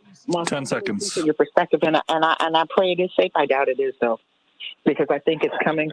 It's going to come up, and I think that Clarence Thomas is going to say finally. Change the world, change the world. We can change the world, we can change the world, change the world. This is the Santita Jackson Show. War and hate to a place of love, it's not too late. Gotta save the children, we can't wait. Let's change the world. Hey everybody, welcome back to the Santita Jackson Show. We have legal Q&A with CK talking about this Alabama SCOTUS decision. Call us at 773-763-9278, 773-763-WCPT. What do you think about this shadow docket? Where, basically, effectively, the Supreme Court was able to rob black voters in Alabama of a congressional district. just in secrecy. They were able to do that. Call us or text us at 773-763-9278. CK, before we kick it back to you, let me go to Celebrations by Us. Of course, you can get all of your fixins, your vittles for the Super Bowl, because I already put my order in yesterday. Thank you very much. And I did get my greens and beans. I love it. Thank you.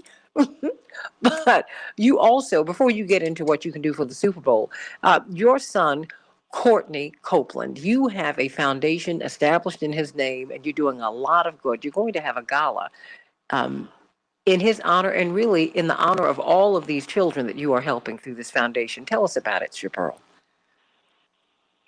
Thank you, Santita. Yes, we are having our first annual Courtney Copeland Memorial Foundation Gala.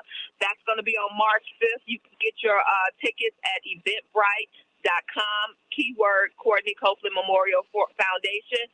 And we are actually raising money, Santita, to actually send kids to college, as well as also to host our back-to-school program and our Christmas toy giveaway. And we also have a great program that helps mothers with grief, which is called Lotus Blossom, that we're trying to, spearhead, because, just yesterday in Chicago, if no one was paying attention, 3 young people were murdered under the age of 16. So we have an epidemic here in Chicago with gun violence, and we need to get our hands around it. And so the Courtney Copeland Memorial Foundation is trying to prevent some of this, is to target these at-risk teens to try to prevent them from going into a life of crime. And so we're doing a lot of work on the streets, Santita, and this gala actually benefits those programs so we can keep them going. And so we ask everyone to give us a call at 708-526-4546. Reach out to us on the Courtney Copeland Memorial Foundation.com, or you can go to Eventbrite at eventbrite.com, keyword Courtney Copeland Memorial Foundation. And yes, we are still taking your orders for the Super Bowl. We will have your hot wings, your barbecue wings, your sweet and spicy wings, as well as also your teriyaki wings, your meatballs, as well as also your sliders, your stuffed potatoes, your dip, whatever it is that you need for your Super Bowl needs. Don't hesitate to give us a call, 708-526-4546, 708-526-4546. Thanks so much, Santita. Love it, love it, love it. I put in my order yesterday, everybody. CK, I'm going to get my meatballs. But let us move back to the Alabama SCOTUS decision. CK, we had a very interesting encounter with Attorney Mark Fancher during the break. CK, and you all had, you all were having a discussion about Clarence Thomas. CK? Well, yes. So, and I have to be very respectful, because I do really, really respect judges, and I respect the justices on the U.S. Supreme Court. I may differ significantly and have a great passion about my differences, but I do respect the position. Having said that, Clarence, affirmative action, I believe that there's a strong possibility that this U.S. Supreme Court will completely dismantle affirmative action, unless I'm misreading the tea leaves.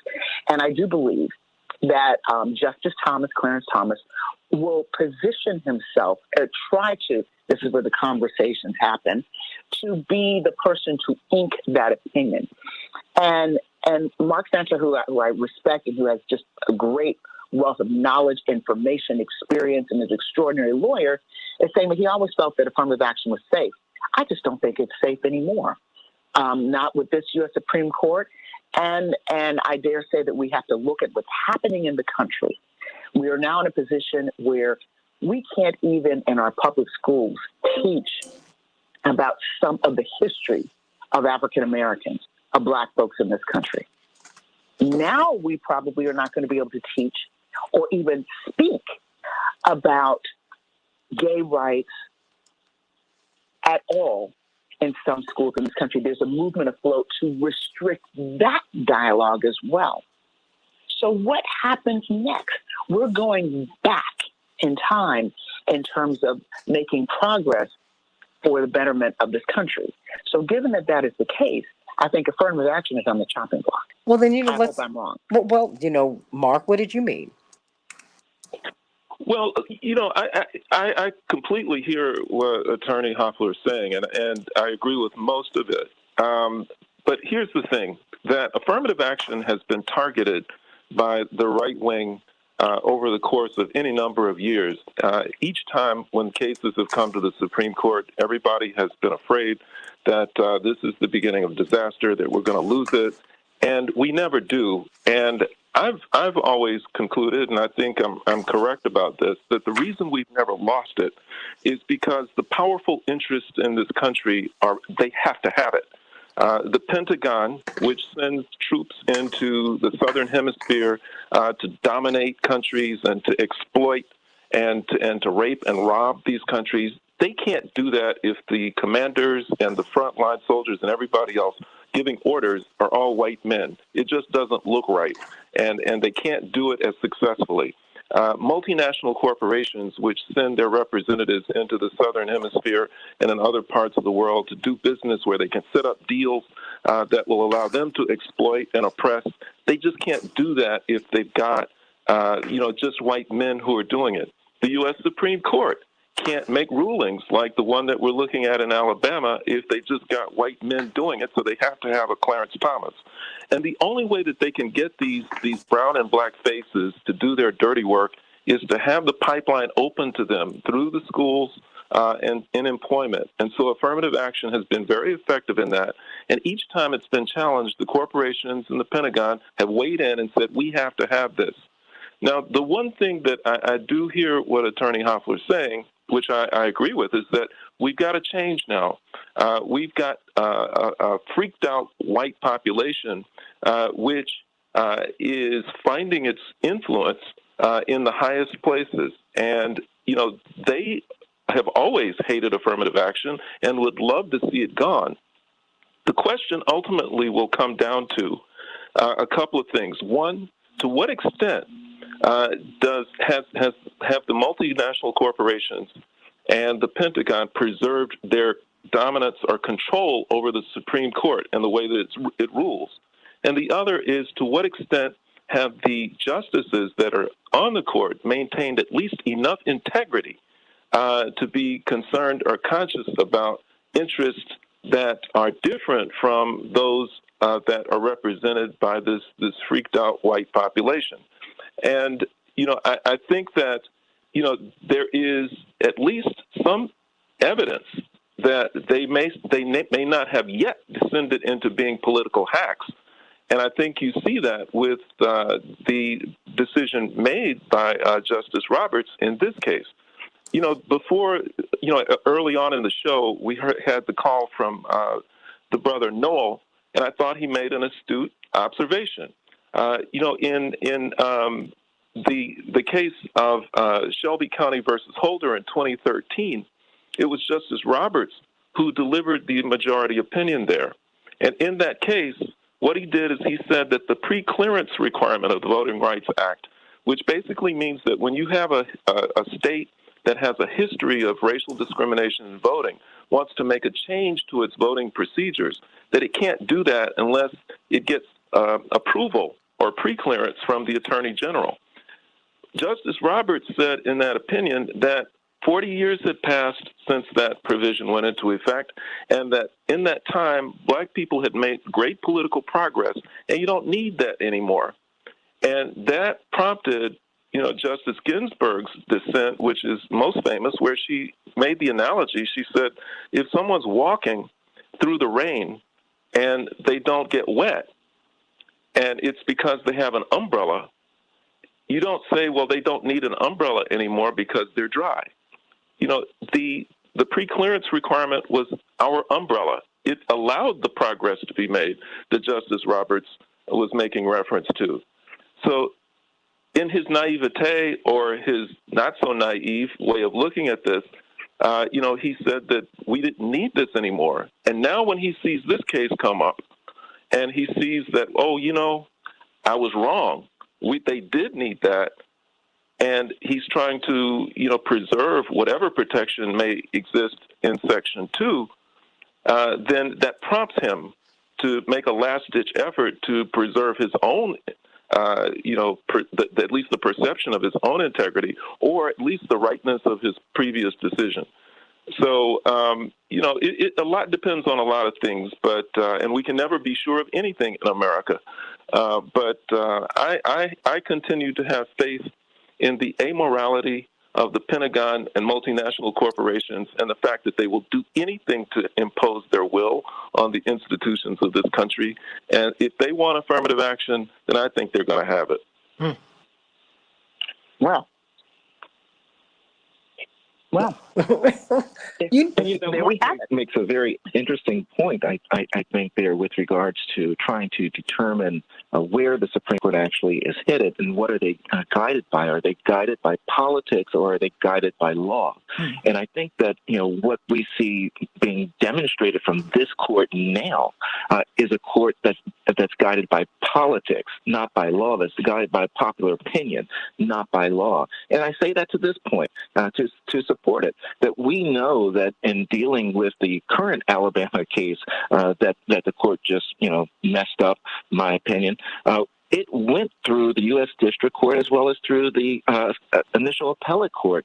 And those two courts, after hearing testimony, decided that, in fact, that the black residents, the black voters, had such a strong case that they believed that they would win in this challenge under Section 2.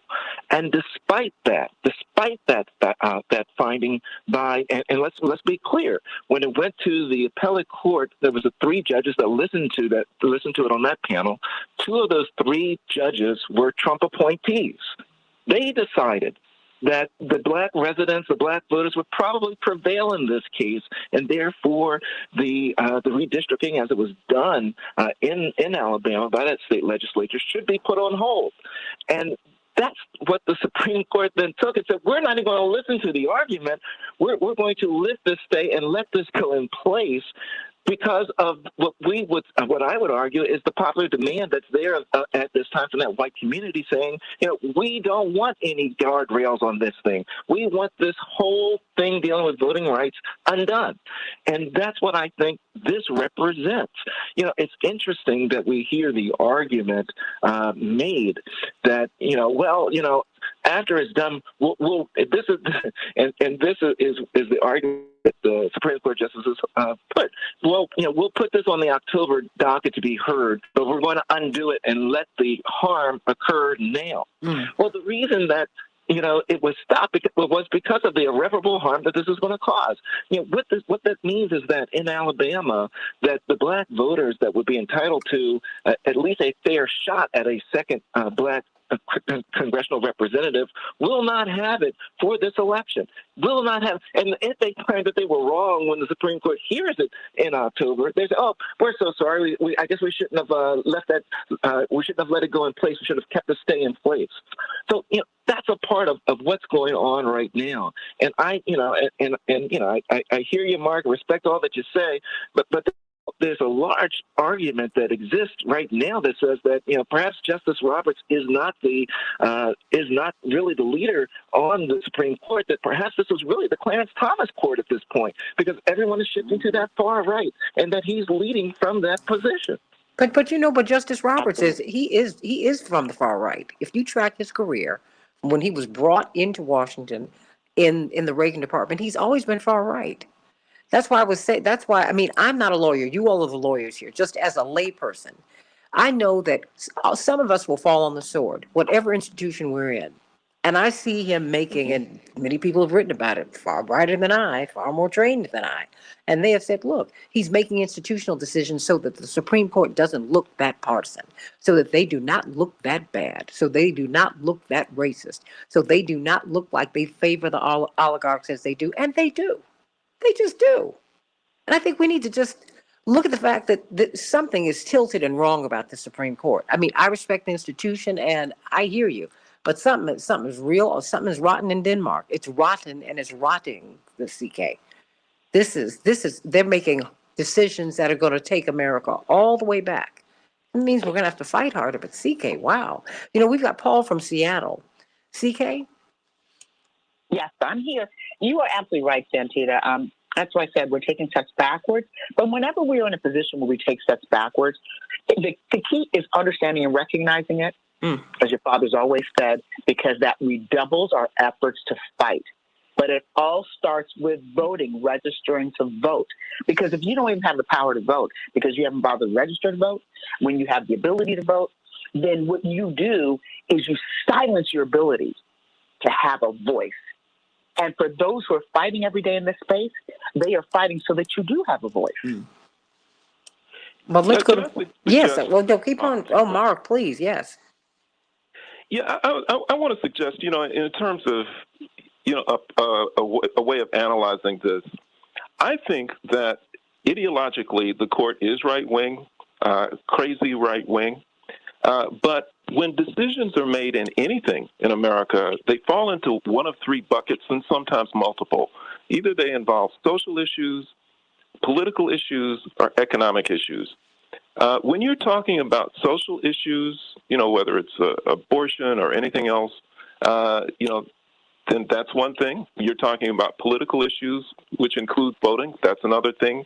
But when you're talking about economic issues, that is a unique animal. And when you come to the social and the political, the multinational corporations, the Pentagon, and others who control this country and, by extension, control the world to the extent that they can, social and political, they don't care. If an ideological thrust is going to emerge in the Supreme Court that takes us backwards in those areas, they really don't care. The only thing that they care about is their money, economic. And when you come to the economic issues that come before the court, they will have their way. They are totally ruthless, and they will stop at nothing. And so that's why I say, even though affirmative action comes in under the guise of something that is academic or employment related, for them, it's an economic question. And, I think that that's the distinction. And, Clarence Thomas may think he's in charge. People on the court may think they're in charge, but they don't run things. In this world, let's be real. The people with the power and the money run everything. What did Dick Durbin say? The bankers own the place. He said that. He said that when they collapsed the economy in 2008. He said, let's be honest. The bankers run the place. I said, okay, thank you for that moment of candor. The great senator from the great state of Illinois. Let's go to Paul from Seattle. Paul, very quickly, what's your question or comment? Oh, thank you, Santita. Well, of course. With regard to good morning, and good morning to everyone. Regarding this Supreme Court decision on the drawing the new districts in Alabama, I thought it was just absolutely absurd, ridiculous that, as I understand it, Justice Kavanaugh, his rationale is that, well, it's too close to an election to redraw these districts. Presumably he means the primary season. But the reason the districts need to be redrawn is as per the census, which is required. And so, of course, it's going to end. And so the districts have been refigured. The population of blacks in Alabama has increased by a significant number. And so to say to leave them the same is to ignore the requirement of the census that the census be taken and the districts be redrawn. Now, if he's going to say that, well, there are other states who are in the process of redistricting. For instance, I don't think that Michigan has completed their redistricting maps yet. Is he going to say if the Republicans in Michigan don't like those maps, oh, it's just too late, but it's too soon before an election, you have to put those maps up too? And so the Republicans will still have their gerrymandered maps in Michigan and other states. This is absurd. It's absolutely absurd. And what Mark brought up a comment that Chief Justice Roberts made in 2013 that it's been 40 years and blacks have made significant political advances in it. Well, that may be true, but whites haven't made. Whites seem to be dragging behind in inequality, but it reminds me of the exact same rationale that was given in 1923 by Justice Sutherland, who said women don't need any advocacy. They've just attained the right to vote. Just, 2 or 3 years ago.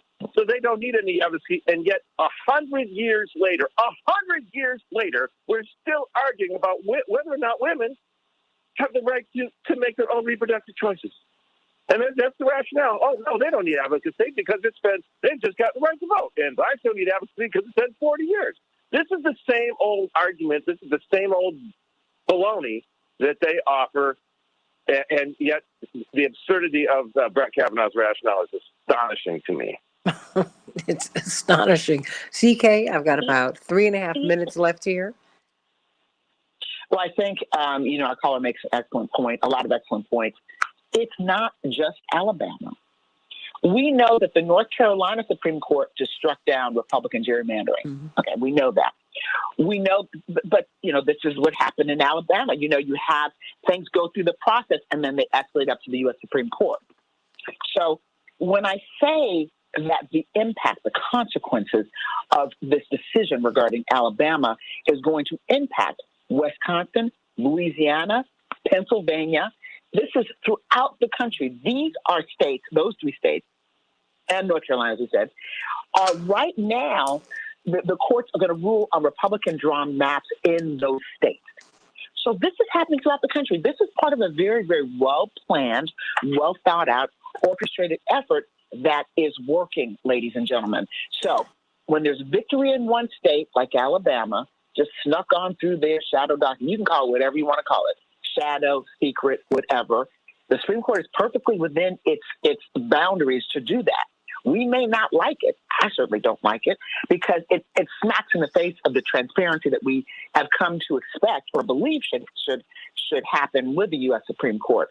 Nonetheless, they can do it, but all these other states are going through similar processes, and they more than likely, depending upon who controls the legislature, the judge that it goes to, how it escalates through the court system, which will be very quick, could get to the U.S. Supreme Court, and we could see in many states this type of gerrymandering being supported, effectively disabusing or taking away the voting rights or imposing voter suppression for groups of black voters. And it'll be black and brown voters. And so where does it stop? So we have to really, really sit and look at this and stop playing around and say, what is happening? We know what's happening. This is voter suppression.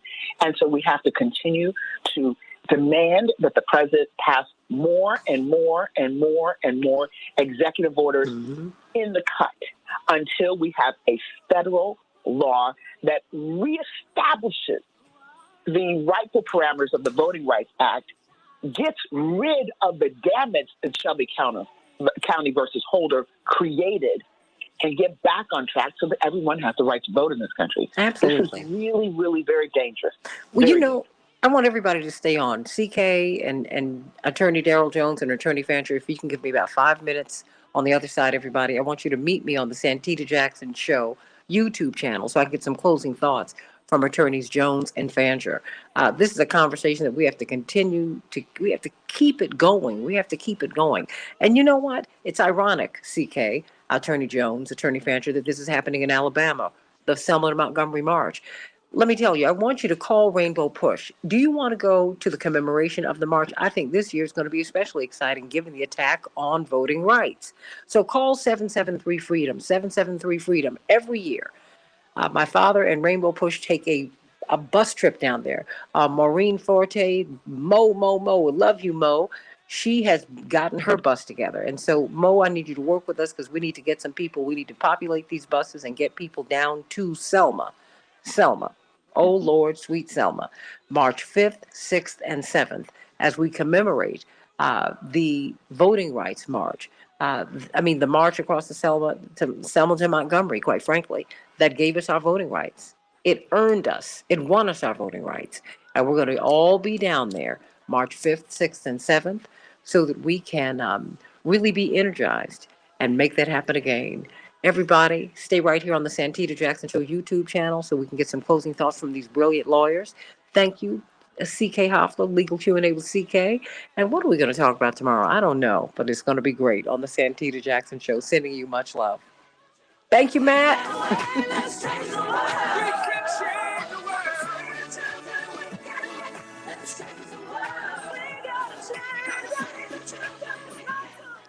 Can I get some closing thoughts from everybody? Or, I mean, is there anything that you think was left off the table, Daryl, today? I don't think there's much that was left off the table. I think it underscores the importance of the failure of the Senate to have acted, and our need for the Freedom to Vote Act and the John Lewis Voting Rights Advancement Act. Because had they been in place, we wouldn't be dealing with the redistricting issue that we're having now in Alabama. The John Lewis Voting Rights Advancement Act would have addressed it. It would have required that pre-clearance. And, I think that they both go to underscore both, not only the Freedom to Vote Act and the John Lewis Voting Rights Advancement Act, but as well as the action of the Supreme Court and the justices all goes to underscore the importance of the vote and voting people into office that are going to best represent our interests and fight for our interests. Mark Fancher, your thoughts? Well, if you're in a rowboat in the middle of a lake and it has a leak and it's full of water, then if you want to survive, then you've got to bail. You've got to start scooping that water out as fast as you can. But once the boat is empty, you can't relax. You can't pull out the picnic lunch and recline in the sun. You got to do something, including the boat. I think that those of us who are victimized by these kinds of things are in a rowboat that's full of water. And when we say that we need to register to vote, and when we vote, and when we engage in other kinds of activism, what we're doing is bailing. We're doing what we can to survive, to stay afloat. But we can't relax with that. We can't say that that's the solution to our problem. We need to start looking for another boat. I mean, we need to start thinking about revolution. We need to start thinking about totally different structures and ways of existing, other than to rely on judicial rulings, legislation, and other things which pass in and out of existence on a whim based on the political orientation or the agendas of the people who are in control.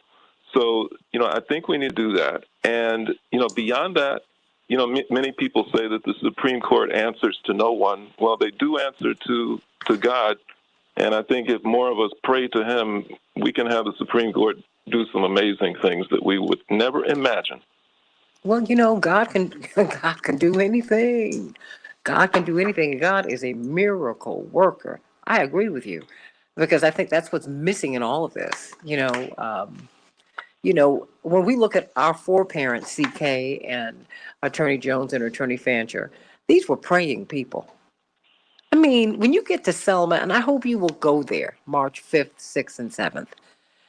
When you get there, this little town is virtually unchanged, CK, since 1965 and before. It's amazing. And then you go by Jimmy Lee Jackson's marble headstone and see it is marble, and it is full of marks from gunshots. People go by this man's headstone today shooting at it.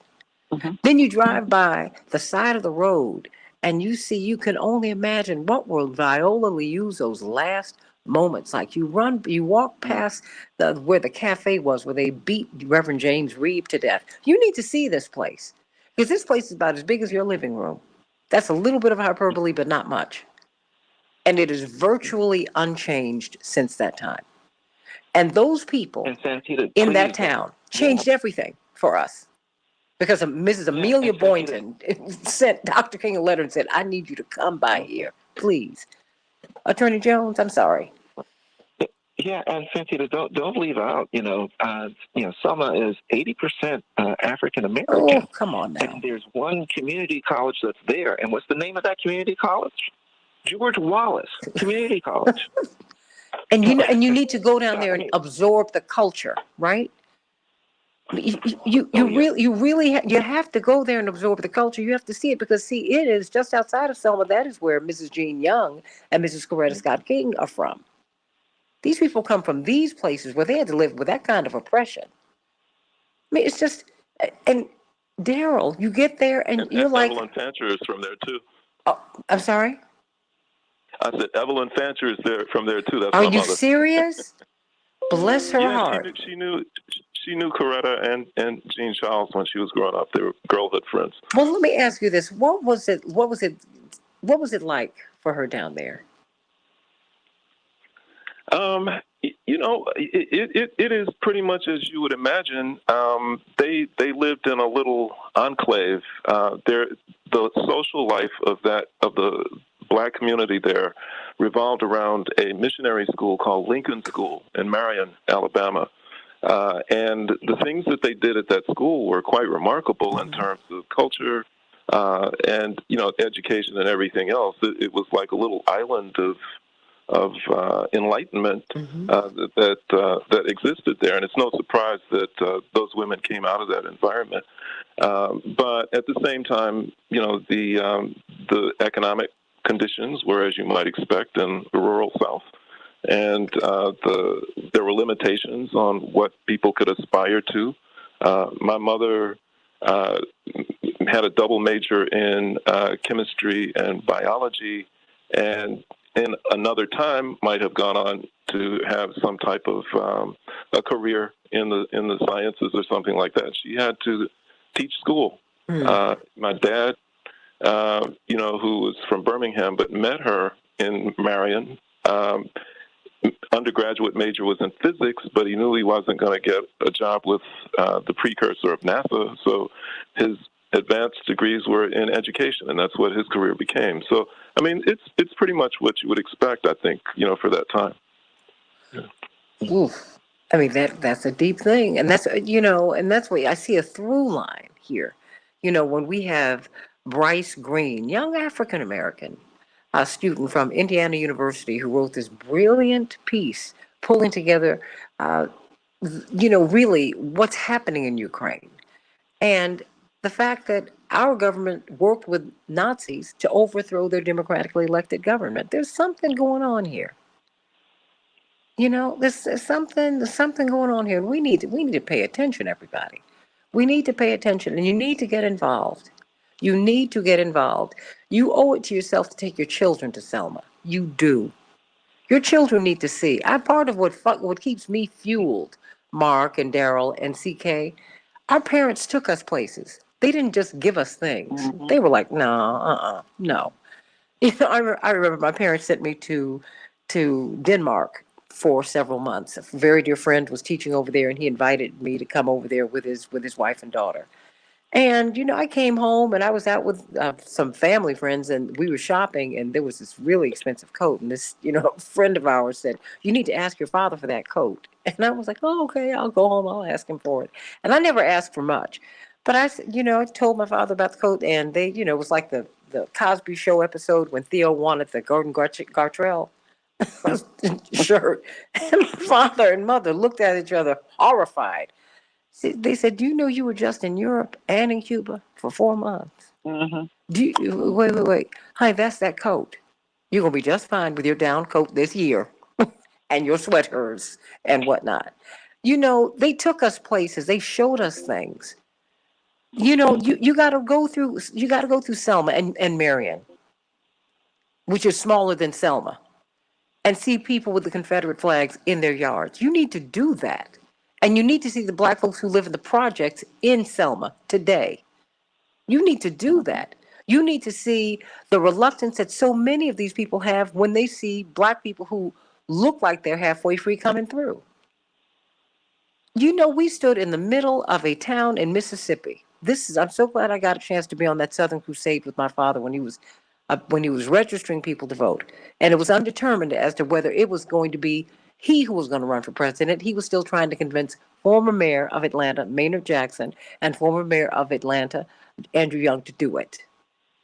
And we stood in the middle of this town square, and on one side, CK and Daryl and Mark, you saw these white sheriffs, like the Dukes of Hazzard, because it was the 80s. They were patting their rifles, daring the black folks to come out. Daring them. And Reverend stood in the middle of the town square, said, "There's a freedom train coming, but you got to register to ride." And yes, I was frightened to death because these folks looked like they were going to kill Dad. But the black agents from the Tennessee Bureau of Investigation took their vacation time to come and protect him, along with the brothers from Noble. Okay? This is what we live with, everybody. And you need to know that the struggle is real. And you need to get involved. It's coming your way. It's already here, CK. It's here. Yep. This is a virus taking our vote away. Taking our vote away. And we need an executive order on policing. You need to end these no-knock warrants, for example.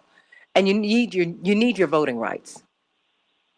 Because it was never the original intent of the founding fathers for you to have it in the first place. It's something you've always had to fight for, including white people. CK, everybody needs to be in this fight.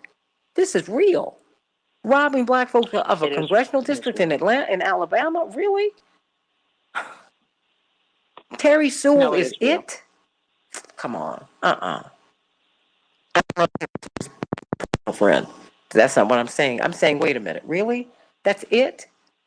We're robbed of a person who's sitting in Congress. This is awful. Wake up. Is that at the end of a Spike Lee movie? I've become Larry. Wake up. But it's true. Girl, come on. Well, what are your thoughts, everybody, before we go? I mean, I've said that a couple of times, but really. You know, Santita, I don't really have much to add. I think, Daryl and Mark have been phenomenal in their respective capacities and with their great experience and really situating for our listeners, for our viewers, what is happening right now. My closing thoughts are we still need to do those 5 things, that we need to do something at our comfort level. It can be making calls to the White House and pressing upon and insisting that there be executive orders to address these voting rights abuses and this voter suppression.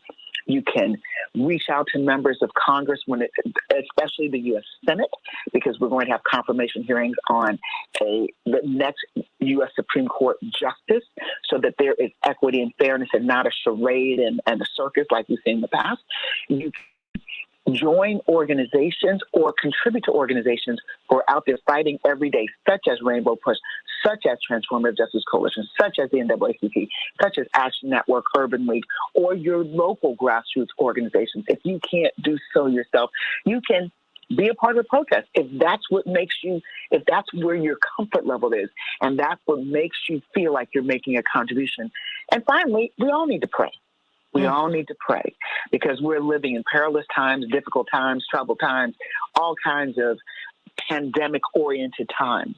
And whenever you're seeing, the shadow docket, I think that is just a part of what they're allowed to do. So I'm not as moved by the shadow docket. I'm more moved by the decision that has happened, because when the Supreme Court takes a lot of time or a little time, they are the U.S. Supreme Court, and what they say is going to be the rule of this country. So we have to approach it on all levels, because while they have lifetime appointments, like many federal judges do as well, they cannot just not hear the protests and the spirit of the people. Some can, but I believe that some may not. Well, you still there? Do you have anything to say? I'll just say, C.K. Hoffler gave us our marching orders, and we just need to follow them. The only other thing I would add is that while we're doing it, look for another boat. So when you say look for another boat, what do you mean? I mean, we can't rely on, even if we achieve the reforms that we seek in this country, rely on that giving us liberation. We will always be in a situation where we're just trying to survive this place. We need to figure out a way that we can exercise our genuine rights to self-determination and be independent and truly liberated from a system, from a country which from its very beginnings has meant nothing but harm for African people. We were not brought here for them to help us. We were brought here for them to exploit us and to oppress us, and that has not changed. And it's baked, it's hardwired into what America is all about. And I think, personally, it's foolish for us to, invest our hopes in thinking that somehow something that's hardwired in that way is going to grant us liberation. It never will. Well, we won't be granted liberation. We have to fight for it. I mean, I'm hearing you, feeling you. you know? And Yeah. you're right. This is, I mean, look, who gives people blankets filled with smallpox? Who does that, right? I mean, who kills 90% of their buffalo so they can't eat? Who does that? I mean, there's a lot that's real sick here. But just as someone who believes in God, I know that God is a miracle worker, and I'm just going to keep on fighting. But I think that you're right. I think that we need to look at this very realistically and understand what we're looking at, and stop being so willing to compromise, Daryl. See, that's the problem.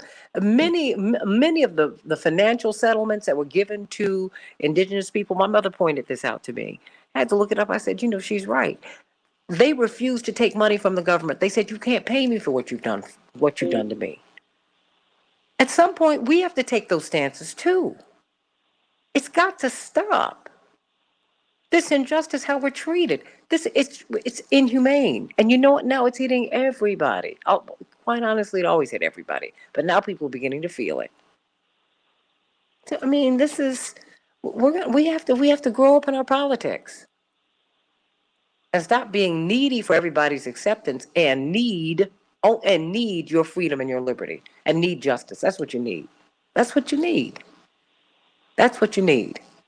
So, we have to keep fighting. We have to keep fighting. The struggle is real. It continues. But, like you said, victory is certain. Victory is certain, but you got to keep on struggling.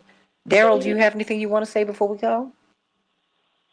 Santita, I think that you've closed it out perfectly, and I think that you're absolutely right that folks need to come down to Selma, Alabama, to experience Selma for yourself. It's in Selma that they continue, the General Assembly of Alabama continues to punish the city of Selma because of the voting rights movement and all that happened on the Edmund Pettus Bridge. And if you come to Selma to experience it, it all becomes very real for you, and you can truly appreciate the realness of the movement and why we're in this fight and what it's all about. Absolutely. CK, you got the final word. Well, Santita, I think I've said it all. Okay. I've said all, and I just believe that we end the show. It's been a great show, a thought-provoking show. Hopefully the listeners, your listeners, have appreciated it as well, and we need to every single day talk about these issues. We can't just say, well, this is a one-time thing. No, the ramifications of a 2013 opinion, Shelby County versus Holder, we're feeling today. So we will feel the ramifications of this opinion in years to come. So we have to talk about it, work around it, and press upon that other branch of government to keep on signing executive orders to counter some of the damage. You know what? We missed Reverend Jackson wanting to call in today. Ain't that nothing? I just see the text. Oh. I know. Wow. I know. We'll get him back on in the next couple of days, and we will speak with him again. But when he hears voting, he gets excited. But my father grew up when he didn't have the right to vote. Come on. He couldn't use the library. Come on. Not the public library. Oh, no. That's our parents. That's just them. We act like we're real far from this. And nothing has changed. How insulting. Don't you dare insult our parents and our foreparents. We're very far from where we were, but we have very, very far to go. That's how deep this struggle is. As Mark Fancher said, this is hardwired into the system, the racism, all the forms of classism, the sexism, the misogyny. It's hardwired in, like it's hardwired into humanity. But you have to fight so that you can turn this ship around. You've got to fight. If they fought, why? What excludes you from fighting? What gives you the right to think that you don't have to fight at least as hard as your mom and daddy and grandparents and on and on and on did? How dare you? How dare you just take from them and give nothing back? It's just ungrateful. The ingratitude. They give you these rights that they won, and you do nothing to maintain them. You don't get registered to vote. You don't vote. You don't go to school and study. Whether it's academic or vocational, artistic, whatever it is, you don't try to be the best that you can be. You're not downtown fighting for public education. that's top notch for your kids, oh, shame on you. Because there was a time when you only had one school, maybe, to go to, that you were fighting to, you were fighting to get into these schools. Now we have, at least on paper, the right to go. You better fight. You better fight. You owe the ancestors that much. You owe them. Make it happen. I love you all. I love you, CK. I love you, Mark. I love you, Daryl. I love you. I love you, Matt. Have a great day, everyone. Let me call Reverend. Let me see. Let me see what we missed. Oh gosh. Okay. There's always tomorrow. Oh, absolutely. Absolutely. This is going nowhere. In fact, it's right here and it's growing. So love you all so much. In fact, CK, I'm going to call you so we can call him. Okay. Love you all so much. Love you, love you, love you. Thank you, Matt, for a great show, hon. Have a great one.